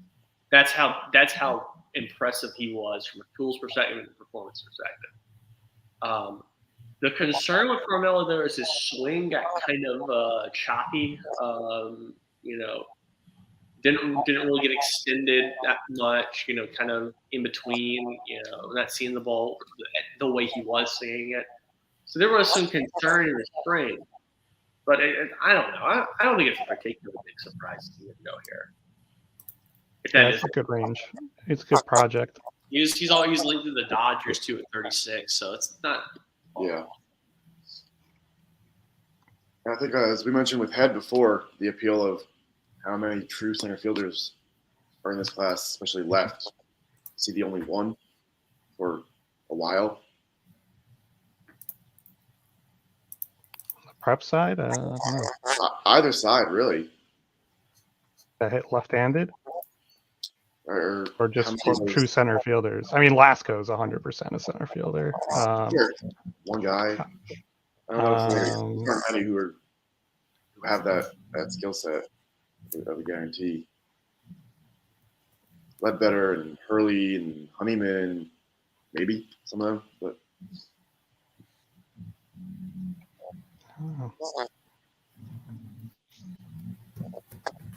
Oh, I forgot about the other big dope coming out into this weekend that may or may not come to pass, but we'll see. Ty Floyd did not go in the first round. Oh yeah, what happened to that? Big really into that thought process. So I mean, let's see if that happens. That never made sense to me anyway. No, the first time I saw that was to the Giants, and I was just like, "There's 0% chance that this is happening." Like literally 0%. I don't know what was going on. I think it makes more sense now. I don't think it's crazy now, depending on the savings, but yeah, that was something. That's a good call, Will. I completely forgot about that. Yeah. But I can confirm it is Formella 29. Okay. We know it was 30 also provided. Nothing yet on 30. That's stopping them. I was saying, we're just getting back to broadcast here with.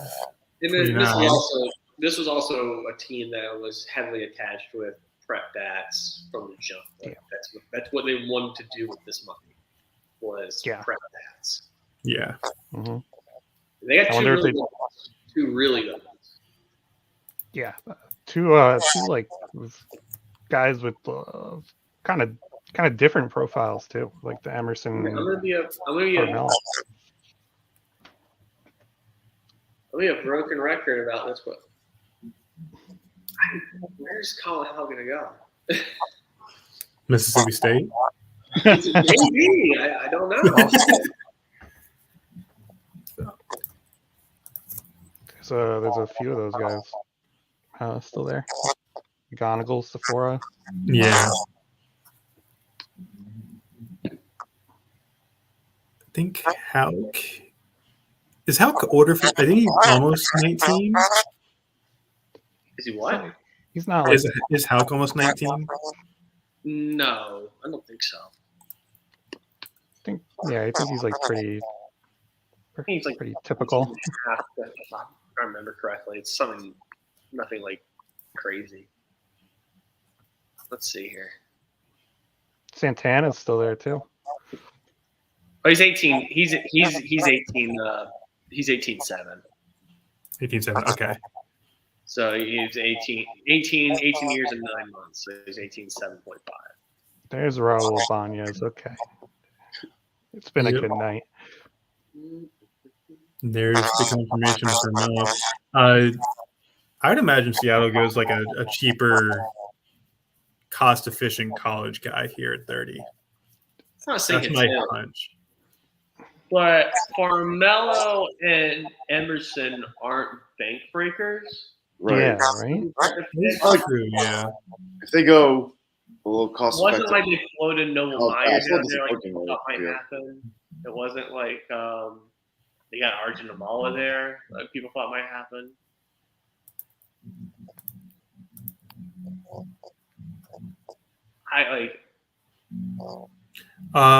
Here we go. Type E. Oh, we're in a world where Ty Pete got taken for Colin Howell. That's hilarious. All right. This is a team that was heavily attached to Ty Pete as well. And national guys and on BPs going back to April, March. Attached him at 57 seemed to make more sense though. Maybe. We had him going 31 to the Rays, another team that really liked him. This is a player that 3 or 4 teams really like. The rest of the league does not like at all. And there's this guy, and it usually boils down to, we think we can get this guy to hit, and everybody else is like, no, you can't. And Says a lot about which teams those are.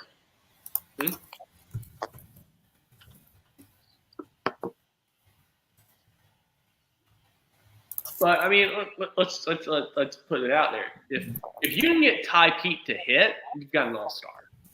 Sure. No question about it. As long as the arm is healthy, that's a shortstop. Plus raw power. A 70-grade body, 70-grade athleticism. If you can get him to hit at all, You think he's a shortstop long term? I do. I think the actions are good. I think he's good first steps. Hands are soft. The big question for me is the arm strength and the arm health. So you mentioned that the arm kind of like a little worry on that. Little worry on the arm. Yeah, well, what happened in East Coast Pro was he pitched for an inning, had to get pulled out of the game, and it was never the same all week.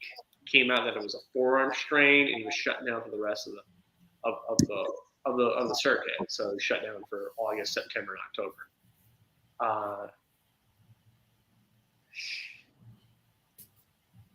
Made the decision that we're not going to have you pitch. You're just going to hit. That's all, because that's not like. Because the other thing with Ty Pete was he was a pitching prospect, but it was like low 90s, plus changeup, 30-grade breaking ball spin, and that's just not going to get drafted. Yeah. So they made a decision. You're not pitching. You're going to hit because that's the only way you're getting drafted out of high school for the money you want. And it worked. He's going to get $1.5-2 million here. You're going to pay for his agent's dinner tomorrow night. Yes, because he's never shown that he can hit, to my knowledge. It's all based off of betting on the athlete. What do y'all think about Colin Howell to the Mets at 32? It's not a bad draft pool for how late their first pick is. Yeah, I'll say that's not a bad, idea. They got some money to work with. Yeah. He fits a lot. I think he or McGonigal could be a good fit.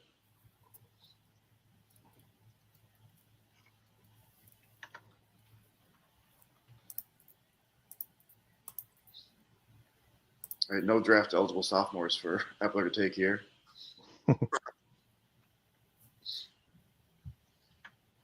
I liked Alex Mooney coming into the season as a potential pick there, but no.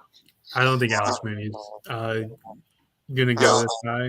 I feel like if anything, he's like a late second, maybe early third guy. But his batted ball data is rough. He needs another year, Duke. I mean, they're good. Someone's gonna like the fact that he's a legitimate shortstop.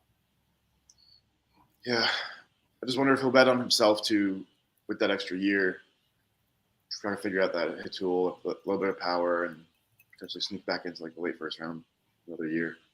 Yeah, he wouldn't be that old for next year. No, he wouldn't. I think he's barely eligible for this draft anyways. Like, I think he turns 21 in a couple days or something like that. So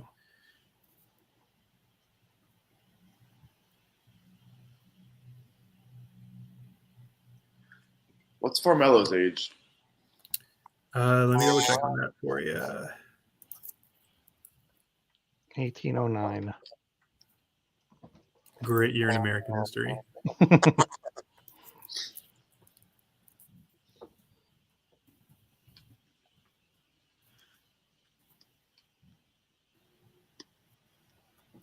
Johnny Farmelo is 18-9. Yeah.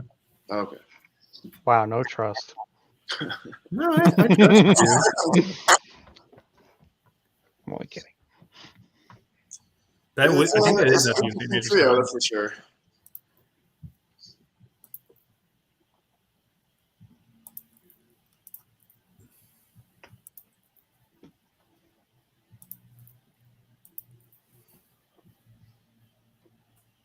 You get 3 prep guys without breaking the bank. Could be worse. That's solid, yeah. Yeah, not really what I was expecting from that, but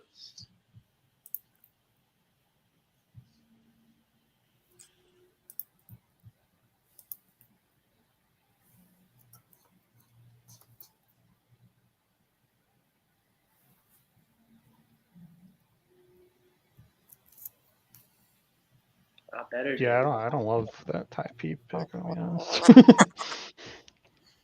No, because you're like 85% of the league. I'm telling you, like, it's just one of those things where handful of teams really like this guy until they get him ahead, and they kind of create and that was all needed to build up this market, particularly with a team like Seattle that was dead set on drafting prep bats. This is somebody you can take here that you believe has big upside. You can make it work financially. Speaking of big I'll be very interested to see how the bonuses come out for those 3 guys. Because I one am of them, I think Cole Emerson will be at slot. I think Farmelo might be a little under slot. I think Ty Pete will be a little out at slot, maybe a little under. This wasn't like a big, like under slot, huge like sign. This is all 3 of these guys seem to be kind of just where they are. No, a fun little pick here at 31 is Adrian Santana. Okay. Adrian Santana, okay. That's a solid pick, I think. My thing with Santana is, as much as that ballpark they played in this year at Doral is very small, the power uptick that he had is the reason why he's here. Like, it's legitimate. I think the lefty stroke has more power. The right side is more suited for like line drives, but it's legitimate 70 to 80 grade speed. He can stick at shortstop and has a pretty good throwing arm. This is actually, I like this pick. I think this is a very good fit for the Rays and to have Santana here. It's just a matter of, do you continue having that power? And I think he does.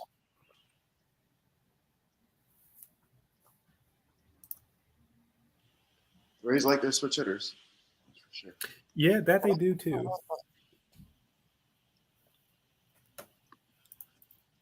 And maybe you get a little bit of savings out of Braden Taylor too, like, because I'd imagine I don't think there's any savings out of Braden Taylor at 19. Yeah, no, I don't know if y'all touched upon it when I was first joining here. So they announced Braden Taylor as a shortstop. Yeah, didn't they try that during the fall, and then they're like, no, we have Anthony Silva, so let's not. No, yeah, he's not so shortstop. Okay. Yeah, I don't think he was shortstop either. I think he's third baseman through and through.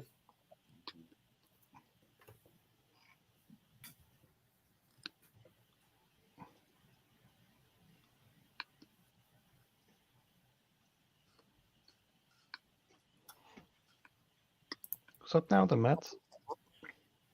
Yes, sir. Yes, Mets are up. Wow. Okay. I didn't think they had the money to do it, but Colin House going to the Mets at 32. Love it. Wow. Okay. I mean, Good value. we'll be interested again. It'd be interesting to see how the money works out here. All the.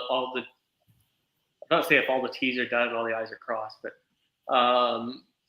it'll be interesting how the money works out here because this is a team that has about $8.5 million of full space to work with. Houck's a guy I expect to get $4.5 mil. I gotta think that's not what he's getting, but I think it's gonna be 3. Yeah, if it's 3 something, it's a mil or so. Really good value. Really good value. But maybe it is 4. I don't know. If it's 4, that would be very weird. To see how they maneuver the rest of their pool money. But right, as a team that didn't have a true first round pick, Oh, they have a true first-round pick. They have Colin Howell. No, I mean, literally top 30, literally. I'm telling you, this is a guy that everything I heard about was this guy's not making it past 16. No, I've loved what I've seen from him just on video. Right, it's a left side of the infield profile, as high a floor of a bat as you can really find from a prep guy, and that's kind of what Jet Williams was last year for them. Yeah, I loved it. I had McGonagall slotted here, obviously not thinking how could make it. What's the difference? I remember how Skenes was getting the top of the headphone. I love that.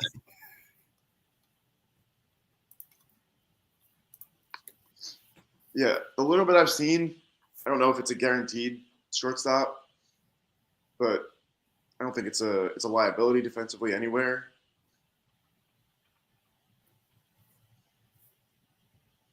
Yeah, it's that third to fourth step that just doesn't quite get there as quick as everybody else. That's kind of the pause there. I think he'll be fine at shortstop. I don't think it's be anything like spectacular, but he'll be fine there. Any physical decline, injury happens, I think he'll move third, be a very good third baseman. Yeah, about it.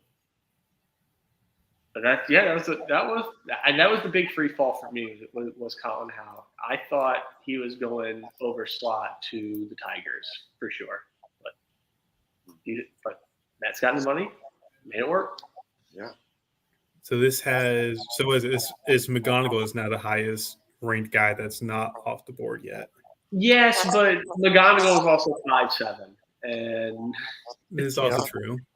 There were reasons that you could see McGonagall falling on the first round. This one was a surprise to me. I think it's a surprise to a lot of people. That thing, plus, like, he came out more filled out. I think Rekic at Stanford, he looked like a more muscular specimen this year, and that probably locks him into a second base spot instead of shortstop. I don't know how. I'll be honest, like not to call anyone out. I just don't see how you could watch him play and think he is a shortstop. There was never a question. He stepped he stepped on the field, took like one throw, and I was just like, nope. like he is listed at like 5'11" or whatever. Like Will said, he is 5'7", 5'8". Like he is not tall, but he's really strong. He gets a ton of power in his in his swing is very compact, it's powerful, and he runs pretty well. Like I think he'll be a really solid second baseman, but it's more like a Brandon Lau. That's still not bad though. No, it's good. It's good. It's just not a shortstop. Oh no, I just didn't understand how people thought he was a shortstop. By the way, pretty clear that this is such a Brewers pick coming up. By the way, Rekka, this is your area. I want you to take a wild guess. Brewers and no. Yes. Oh, there we go. Wow. I didn't look either. I swear. I didn't. I really didn't. That was a good guess. I just I almost said Stafora, and I was like, no.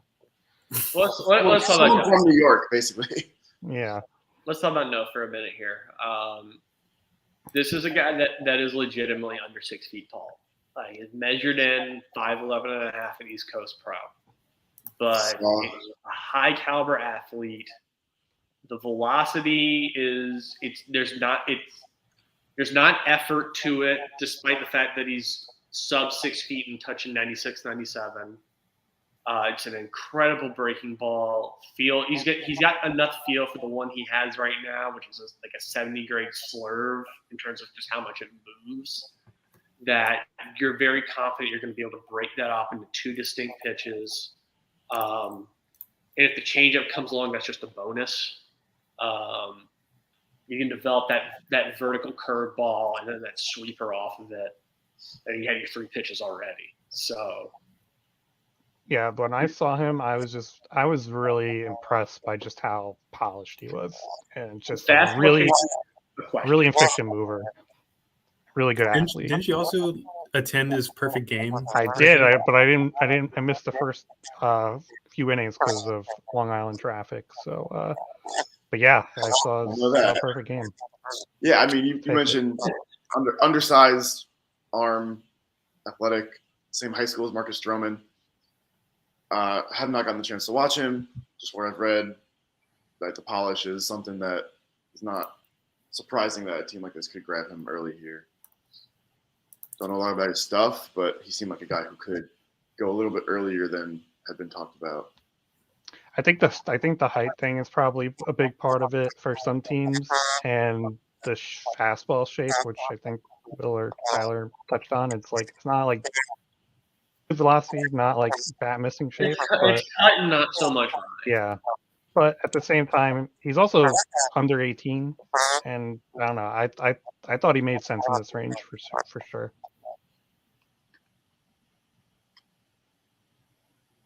I mean, the Brewers also had a pitcher that they drafted out of college that had a fastball that was pretty cut heavy, and they eventually just embraced it fully. His name was Corbin Burns. So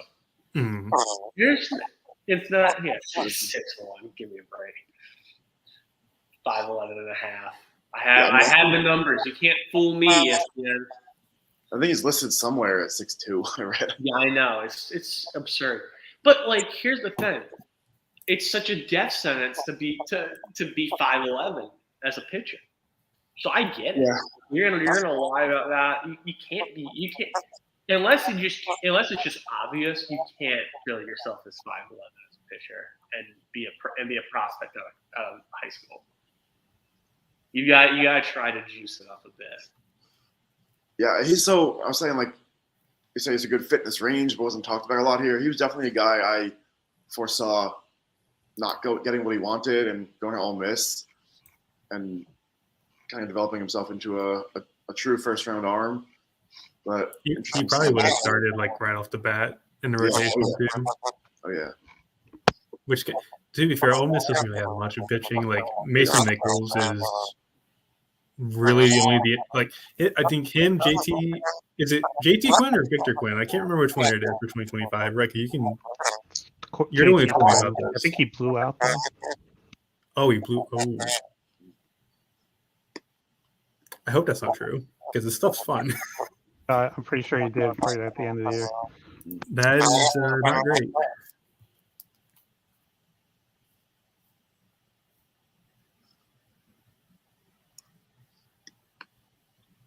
Minnesota gets its power bat, college power bat here, Yo-Yo. For some, I think Yo-Yo goes Miami. That would be just the perfect fit, honestly. I mean, yeah. We had Thomas White here.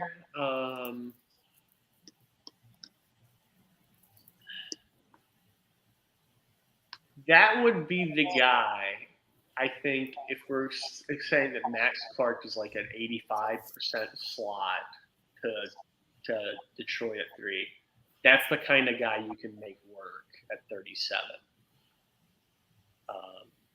Minnesota might have the money to do it just straight up taking Jenkins. I'm not sure though. But Detroit's going to have some money to work with. For sure. Yeah. 14-3 Minnesota. Slot at Jenkins at 7. Yeah, I'm not sure. I haven't been sure for 3 hours, so. It's true. It's the beauty of it. And the only thing I was sure on was pick 2, and that was after pick 1. Yeah. I've been sure since 7:15. I thought we were gonna have we were on a great run there. Those first 2 picks. Yeah, we got 3. We got 3 at least. Yeah, I mean we are on fire. My personal one that I posted on the site, I did have 1, 2, 5, 6, 3, 4 spots. Jenkins. We got Jenkins. We got Skenes. Oh yeah, we did. We Yeah. got Louder. And after that, we've gotten nothing, I think. Yeah. Hey, we started off strong. That's all that matters. We're so close on so many guys, too. I had those 4 in the top 6, and then Gonzalez at 15.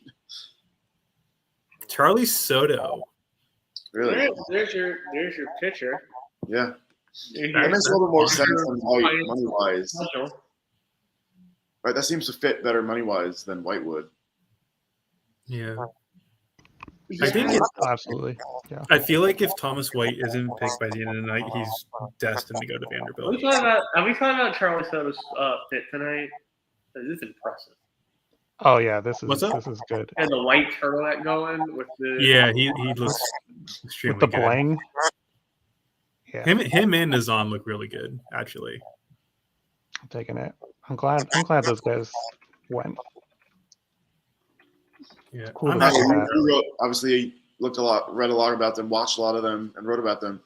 Meyer and Soto going 24 picks apart. You think that's a good kind of distance between the two of them, or you think it's a little That bit seems different? fair. I think it's more about the fact that this is the team that took Chase Meyer. I mean, not Chase Yeah. Meyer. Chase No, Petty. it's Chase Petty. Sorry. And then immediately dealt him. Well, yeah, but this is the same team that took Chase Petty. Low slot, gas, big body. Like, there's similarities here. This doesn't surprise me. Yeah. Less famous, but yeah. I will say with Soto, like, because we touched on this with the Noble Meyer and like Charlie Soto deeper drives, but I think the biggest thing with Soto is if you can fix the fastball at least, it probably is going to be a true sinker at the next level. There's some two-seam run to it now. Fix the fastball. I think this is a good pick. Slider's coming up pretty well. It's a gyroscopic slider. Changeup has been plus for years at this point. Like, Yeah, I was going to ask, where do you put that change up in this class? Behind Louder, or is there anybody else in between there? I think it's on par with Louder. Is it? It's plus. It's the best changeup in the prep ranks, in my opinion. And I think he operates between like a splitter and a circle change. I think last year me and Smitty talked about it where it's like it looked like he was doing both. But either which way, he knows how to turn over a really good changeup, and the command's there. I've spoken to some people that think it could be at least like a mid-rotation upside guy, and I fully believe that, especially if you can get him to like average command. I think is what they had him maxed out at, maybe even 55. So it's a good pick. I like this. This is a good fit. Like Minnesota's a pretty decent pitching dev. Yeah. Yeah, I mean that body type like just oozes projectability. I don't know. You can speak obviously more of the fastball shape you're talking about, but it's definitely a frame to dream on.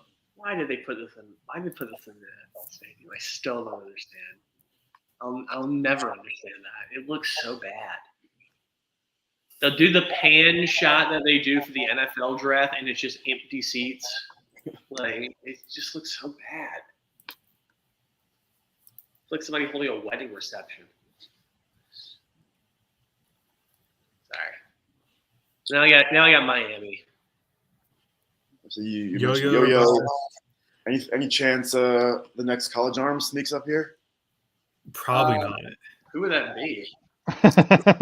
That is a good question. Joe Whitman. Yeah, Whitman is Bro. the Yeah, name. that's a possibility. They've jumped into that Midwest before. Ty Floyd. It's Ty Floyd. Ty Floyd. First rounder, Ty Floyd. That's some helium. Wait. Jerron Watts Brown. The helium popped. This would be a fit for college since they went. We'll see. I really don't know because I have no feel for what Noble Meyer's ask was. No, and that's what's determining this. I just watching their last 2 first-round picks. How do you go back to a bat?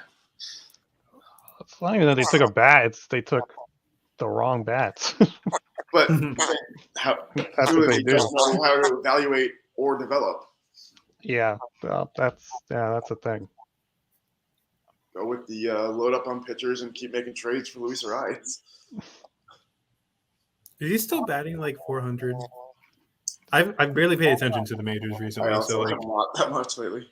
He's still up there. I think it's more like 380s, Yeah, but it's still pretty nuts. yeah.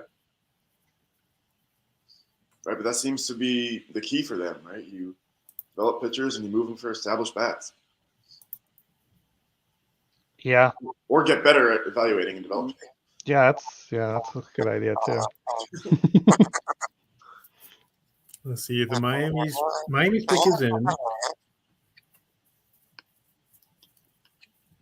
Ooh, another guy we haven't talked about with falling, Walker Martin. Yeah, what's Forgot about him. that feels like an Arkansas guy. Yeah, so obviously Walker Martin's like he's older for a class. He just turned 19.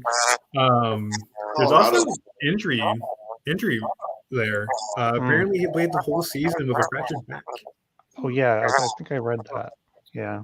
Well, I mean, like he would only have to wait 2 years to be eligible again. So Yeah, kind of do the Peyton Stovall path at Arkansas. Thomas White. Oh, they're going all in on the. Wow. Yeah, they are. We don't know what we're doing with hitters. Let's just take all the pitchers. I love it for them. Oh, I thought you were saying Walker Martin was the pick. Yeah, I thought No. so. I Wow. was talking about a guy that we haven't really talked about in terms of like Okay, sliding. There you go. This could be this is the highest risk draft. Yeah. Yeah. Jesus. Highest risk. Miami Marlins, you have to. The worst draft. I'm not sure what's gonna be. Yeah, I'm not really a huge Thomas White fan. I'll be honest. So To get him and Noah Meyer though is a feat. That's I mean, I'm fine. I'm cool with Noah Meyer. I just I don't know. I mean, but Not White on at this range, like even in a shallow class, we're talking about arguably the second best prep arm. I don't even think he's in the top I think- five. No, I I, think- haven't For really. me. I think it's 1 and 2 with Personally. him and Noah Meyer. Noah Meyer is the clear 1, but Thomas Oh, White yeah. is the best prep arm. I think at this point too, like getting White at this pick is very solid. I just don't want to pay whatever he's going to ask for. Is basically what it comes. I would rather have Josh Nuth. That's just me. It depends on how much money you have. Well, yeah. Yeah. That too. But I either way, I think like the cost of taking him here and whoever you lose out on is just not worth it for me. But I mean, it's not a terrible pick. I'm just not a huge. Who are you Thomas losing White out fan. on? What's their Everyone that hasn't been picked. Dodgers Really, going anyone? we know the Dodgers pick. Matt's kind of put in the comments here, but Kendall George, 36, to the Dodgers. Okay. Wait, that's what's happening, or That's what's going to happen. Yes. oh, okay. What is going to happen? Yeah. It's been tweeted out. Let's just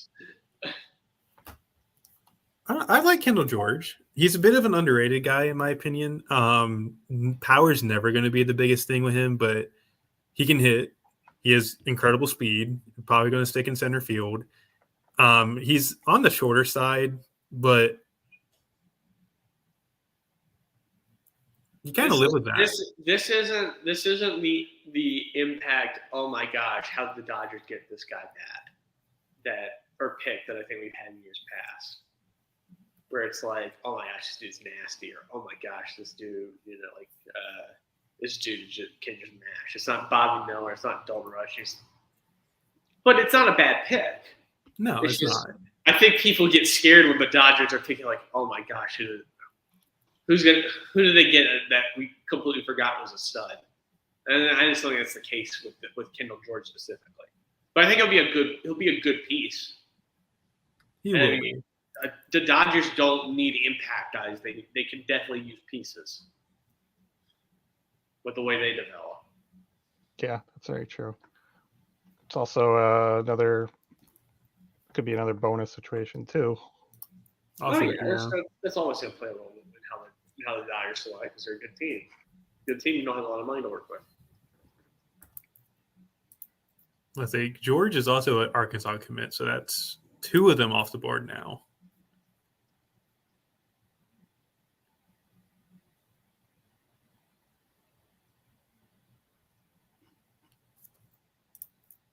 I'm just gonna say they're talking. I always bring it up. I feel bad who's saying it. I just wondering when Bobby Miller is actually going to be good because it's never happened.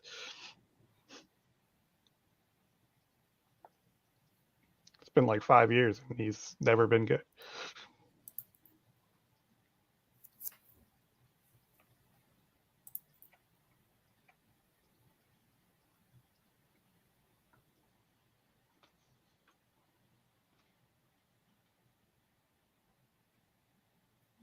Let's see here. And also looking at the rest of like Arkansas's class here, like Walker Martin, Dylan Questat still on the board, Ryder Helfrich, They can stay on the Gabe board. Gackle. Remember when last summer that was a fun arm to watch in person. Yeah, whatever happened to him?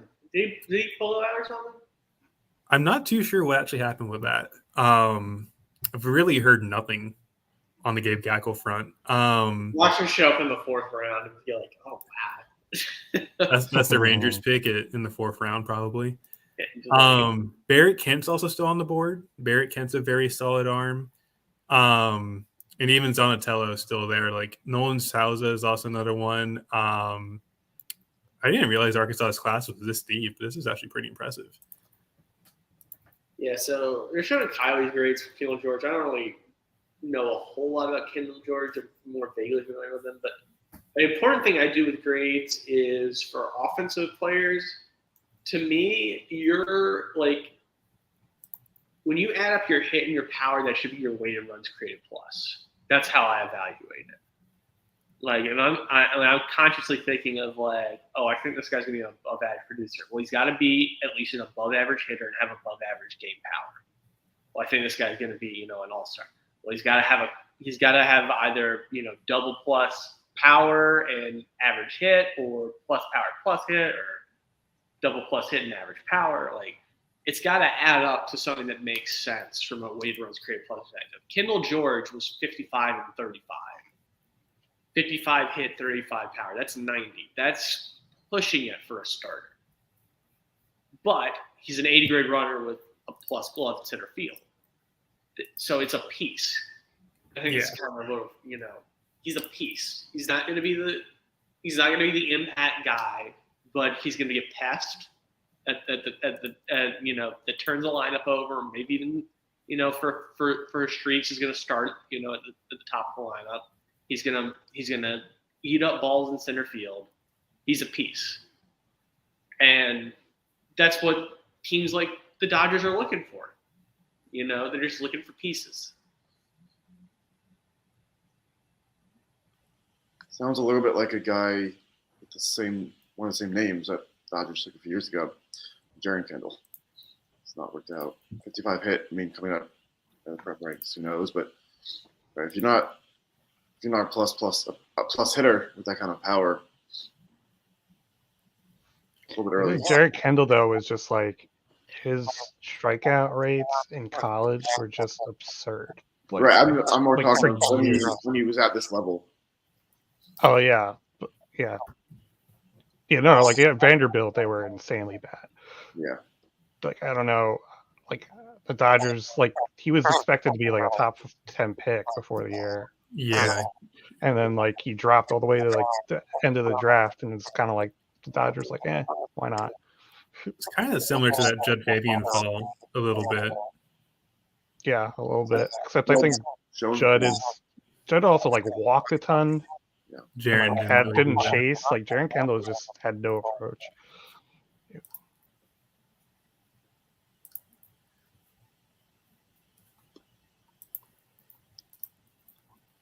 So we got 3 more picks left in this. I will say probably after this Oakland pick, we're going to call this a stream. Because I really don't feel like staying up for the whole second round. I'm so hungry. That's another thing. Yeah, I've not really had much to eat today. I was gonna have this yogurt before, and I was running late, and I didn't have the yogurt, and it was all downhill from there. Yeah. So let's see. Tigers are up. Yes. Well. Reds in Oakland, right? Kevin McGonigal. Yep, there you go. That's There it kind is. of where I was thinking they'd go. Like, you had the money left over from taking Max Clark at 3, presumably. I love that duo. Okay, You know, yeah. I was talking about. Pretty good. There was. Oh my God! Look at his fat face. Sorry. Like, They showed the least blurry picture I've ever seen of a high schooler on the ESPN broadcast. He looked like a fat kid. I was like, oh my gosh! And I know he's not. yeah, that's a bad picture of him. Wow, Really it really is. bad. They did him dirty. Yeah, that's dirty. Boom. Wow. He looks like a cat. He looks like Creed Willems. He looks like a catcher. Like Phil Kessel. Hey, Creed Willems is raking this year. Yeah, But listed up Magano was a guy that had hype of being like a top 15 overall pick, Mm-hmm. just on the strength of his hit tool. And when we mocked him, when I put him to the Astros, I was like, it's hard to see him getting out of the first round on the strength of his hit tool. This is a situation where it makes sense of how he got out of the first round. You have, I wonder if that's my video or somebody else's. That's probably Kylie's. It's slow mo. But this makes sense because you have the Max Clark pick at 3. That frees up a little bit of money. Clark and McGonigal is a 1-2 is pretty good. I would be interested to see what they did with Langford and this pick to compare it, but it's hard to argue with that. That's pretty good. Yeah, that's one way to I'd say this. rebuild I'd a say system.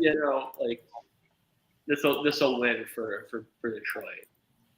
Yeah, I was somewhat negative with him talking about McGonigal before, but like, man, seeing him at the same time, like, I have no doubts about him as a hitter, really, and It's so what he pretty. can do. And he's done it for so long, so like, I think it's a great pick. And getting him and Clark. Even before he added, that extra muscle. This is a guy that was not getting the bat knocked out of his hands. We're not talking about a guy that was, pulling six. He was lifting the ball with authority to.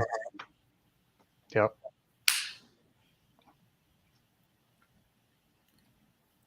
So is that supposed to Reds up? Already have Louder. So they got Louder. That Joe Yo-Yo, Whitman? Walker Martin. Could Joe Whitman work here? I'm thinking Gino. Gino? I wouldn't mind Gino. I like that. The reason I say it is because I'm just thinking of like what they did last year with Sal Stewart. I think Oh, yeah, true. Took another pitcher. Ty Floyd? Snuck him in there right at the end, boys.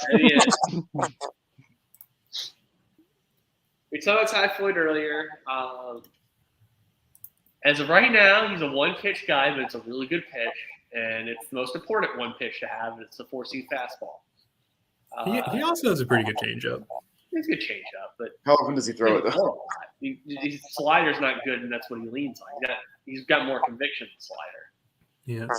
But I do trust the Reds organization to work their magic with this. And this is obviously this is helium coming off that World Series start. We had 17 strikeouts in 8 innings. Yeah. Yes, this is a guy that was maybe in the back half of the second round going into the College World Series.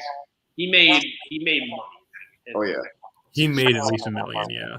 He reminds me a little bit of a former Red in Tyler Malley. Yeah, that's actually a good one. I like that. Similar body type. He was 70% fastball. A little change up through there, above average. He's a guy who may have some use for a little bit of a cutter, a little bit of whatever breaking ball he's been throwing hasn't clearly been a big part of his repertoire. Maybe he changes up a little bit. Yeah, he's got both a slider and a curveball, from what I remember. It's just neither of them are. Yeah. Yeah. He hasn't thrown for strikes. Yeah. And just field comes and goes.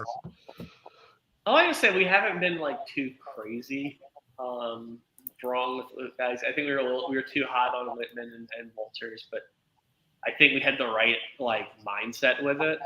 It was logical. But like, Thomas White and Charlie Soto are right on, just a little bit off in terms of numbers. We're on Bryce Matthews at 33 and he goes to 28. Like, Yeah. all in all, I think our mock draft is not going to look terrible, and that's the only thing I was hoping for, is that we wouldn't look like No, not at all. Yeah. I still want to look like a fool. I can accept being wrong. I just don't want to look like a fool. Yeah, no, I mean, Everybody's wrong, right? Oh gosh. Yeah. The winner of this is going to end up getting like 8 picks out of 39, right? And you're going to be like, okay, but we had Jacob Wilson. They got money to work. They should have some money to work with here. Taking Jacob Wilson 6. Having money to work with and spending it. their MO is to take high school guys kind of in this range. So go with The highest Henry one available Bolte. is Safira. Huh? Safira is the highest one available right now. It's I think I they feel need so to bad pick for him. Walker Martin too. I genuinely do wonder with the medical red flag on Walker Martin now that he's likely bound for Arkansas. What was the medical red flag? Fractured injury. back. Ooh. He played through the whole season with it. So I have to imagine it's like a stretch fracture or something. How the hell did he do that? And he was hitting for more power. He looked good. You mentioned Miles Oh, there you Naylor. go. No, they broke up the nailers. How much you want to bet he's still traded to Cleveland within the next 2 years? That's I interesting. mean, yeah, they need. What what is third baseman too? Okay. Yeah, that's interesting. they put him at third base? You said. Yeah, they Also, got some put third him baseman. in shortstop, right? So the deal with the Nailers is they've progressively gotten more hunky as like they've gotten younger. Like That's true. you started out Yeah. big and husky, and then you gotten down to 6'2", 195, left side of the infield. Like they've gotten progressively shorter and more svelte. But yeah, like it's plus raw power. It's a good athlete.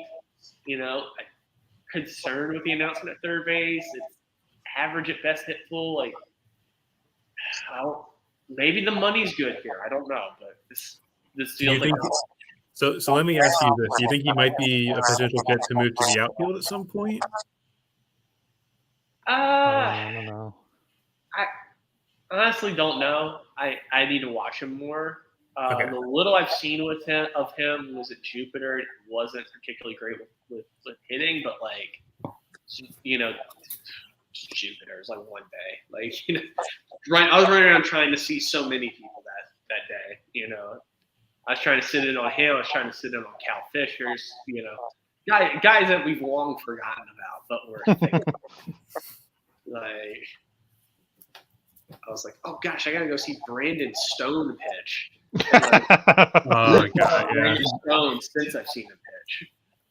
Because it was like, oh, you're 95 and on PG of that. Oh, it turns out that was a false reading. He's really just all right. Well, I stand by his curveball. He's got a plus curveball. But Curl's that's not great. even, but I haven't seen enough to really say for sure. But it was spotty contact rates over the summer. Faced a lot of stuff on that Canadian junior national team, but again, announced as a third baseman is really throwing me. Yeah, that's surprising. You're taking him 39? All right. Who knows the ace too? So He's All They have their own process, guys. How you want to wrap it up, Tyler? yeah, Well, we should probably wrap it up. Go ahead, Harris. It's been real. Real quick, you talked about Walker Martin with the injury. The other guys who are still on the board, Stafora, whoever else it may be, Tanti, Morales. tonight, or these guys end up in college. Depends. That's your prediction. I really do feel like at this point, Walker Martin is he's bound for Arkansas, given the fact that the aforementioned back injury and the fact that he's also 19. So I feel like if he does get drafted, it's later on, and it's just like a hey, we'll see you in 2 years kind of meeting. Rock Trowski, I could see going to UCLA at this point. Two-sport guy. Yeah. Yeah. Let's see who else. Zafira, I still feel like somebody could take that. Just not sure where at this point. Yeah. There's a lot of heat to Trent Caraway in this comp round. He didn't go. Yeah. Another guy. I still think Trent Caraway probably goes in the second round later on tonight. Yeah, a lot of these guys could still go in the second round, but Martin's a big concern because of where he's built out, like performed over the spring, and then this just recent development of like, oh yeah, his medicals are fucked. And like, I'm sorry, his medicals are bad, and it's like, oh well, who knows? Might be off the Fayetteville. Right. This could be a couple of these guys who. With medical concerns that we haven't heard about. I do think like Cholowski was a guy who I kind of from the beginning, like once he started falling out of mock drafts, like in that 15-20 Colt Emerson range, it seemed like he was destined to go to UCLA, play some quarterback. Stafora at Clemson, I think, might be a tough one at this point as well. Might be a high ask, especially. I think you can get Stafora to the second round. I think people are going to want to just because he's an actual shortstop too. Who's got the money for it though? I don't think it's a funny thing. Washington. I mean, pretty much anyone's picking in the beginning. I think it was more of just like a he really impressed thing. I don't think like his price has now gotten prohibitive because of that. Yeah, maybe it has. I don't know, but Clemson for a New York guy doesn't strike me as something that's like super hard to buy out. But I could be wrong. Yeah. It's a different Clemson team, that's for sure. It was the Clemson team of 2022. Going into this year, I was like, oh, that's gonna be easy. I don't want to go there. But back is turning around quick. Yeah, that he did. I guess before we get off, favorite picks, least favorite picks so far. Gosh, I guess I gotta stick with my guy. Getting Colin Houck at 32. Especially, for a team that did not have a first-round pick, is very impressive to me. Yeah. I'm going to have a lot of questions in the weeks to come to kind of figure out how this all came about, because that was a big surprise. But yeah, they're wrapping up coverage too. That was the biggest surprise to me. Pleasant surprise. That's my favorite pick, and I'm still going to go with Brock Wilken at 18. I just feel like that the first base profile concerns me. I can buy into some of the changes with the swing, but it's still a very aggressive hitter, a guy that's regressed for me pretty much since Cape Cod League. Kind of picked it back up. It's just with Braden Taylor still on the board, that was what confused me. I was like, really? We're gonna go with that when Braden Taylor fell into your laps? An actual third baseman, you're gonna go for this guy that you're gonna have to move to first? Okay, you better be right about how much this power can get in the games. You better be right. Which is that's the thing with all these guys. Like, may not do what I do, but like if they can, if they know something that I don't, if they can maximize that thing I'm concerned about, then it was a great pick. Yeah. So. Yeah. If they know, they know. I'll say, the opposite of Will, picking each other's teams. My favorite was the Waldrop pick. I think. Oh yeah, that was a great pick. It was. Not right. We said not the strongest college arm class. I thought he'd be gone because of that. By the Cubs pick at 13. I think a team like the Braves especially can really harness his stuff. Could be an absolute steal down at 24. On the other side, I'll go with Shanawell at 11. Was one of my least favorite picks. I think not that it's overly concerning because last year in the Cape numbers were terrible. I think questions about his defense. Like it feels like a pick where the Angels kind of jumped on like, oh, we got Zach Neto to the big leagues quickly. Who else can we get to the big leagues quickly? And passed up on some more well-rounded players, some more like I think he'll hit for sure. But at 11, with who was on the board, it felt like a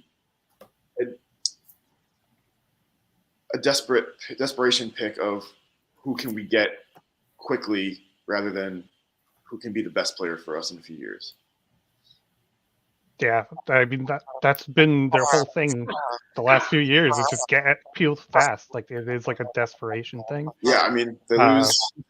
Is he up this year if they're in contention? No. I would probably doubt say so. I'd Going say all in next year for at the Cardinals earliest. last year. I mean, you can't rule it out just because it's the Angels, but Right. I think it's a little different with hitters as opposed to pitchers. Maybe it was a pitcher, maybe. Just you look at Neto, they're having him at shortstop. How long after the draft? Talk about potential of throwing Shanuel at first base. Shanuel at first base. Yeah, I He's think it's already definitely. there. We got some picks in from the second round. Oh. Yohani Morales going at 40 to the Nationals. Brian Lasco, 41 to the A's. Brian Lasco? Yeah, Ryan Lasco. The Ryan Lasco. Oh my God, I have no idea what the A's are doing. I don't either, and I feel really bad for Ryan Lasco. I'm like, man, they're saving a lot of money, and that scares me. Maybe he Because, likes the gamble. They're gonna use it on the stadium, maybe. yeah, who knows? Maybe. Jeez, I hate. Oh, that sucks. All right. My camera's been off this whole time. Wow. Well, Yeah, it has been. But hey, we're at the 4-hour mark. We've made it this far, so barely. probably time to call it. Honestly, Wrap it up. I understand we got the rest of the second round tonight, but it's also 10:30. We've been on here for 4 hours, so I would say this is a success. Yeah, thanks for having me on. Yeah, absolutely. And I'm proud of all you guys. Like everything that's been going on this year. Like pat yourself on the backs. Amazing job, and I'm ready for 2024. I'm ready for a clean slate, and we're going to go ahead and do the best we can, best of our ability, and have fun. Go with it. So, signing off for everyone else here. You guys have a good night. Yeah, you too, guys.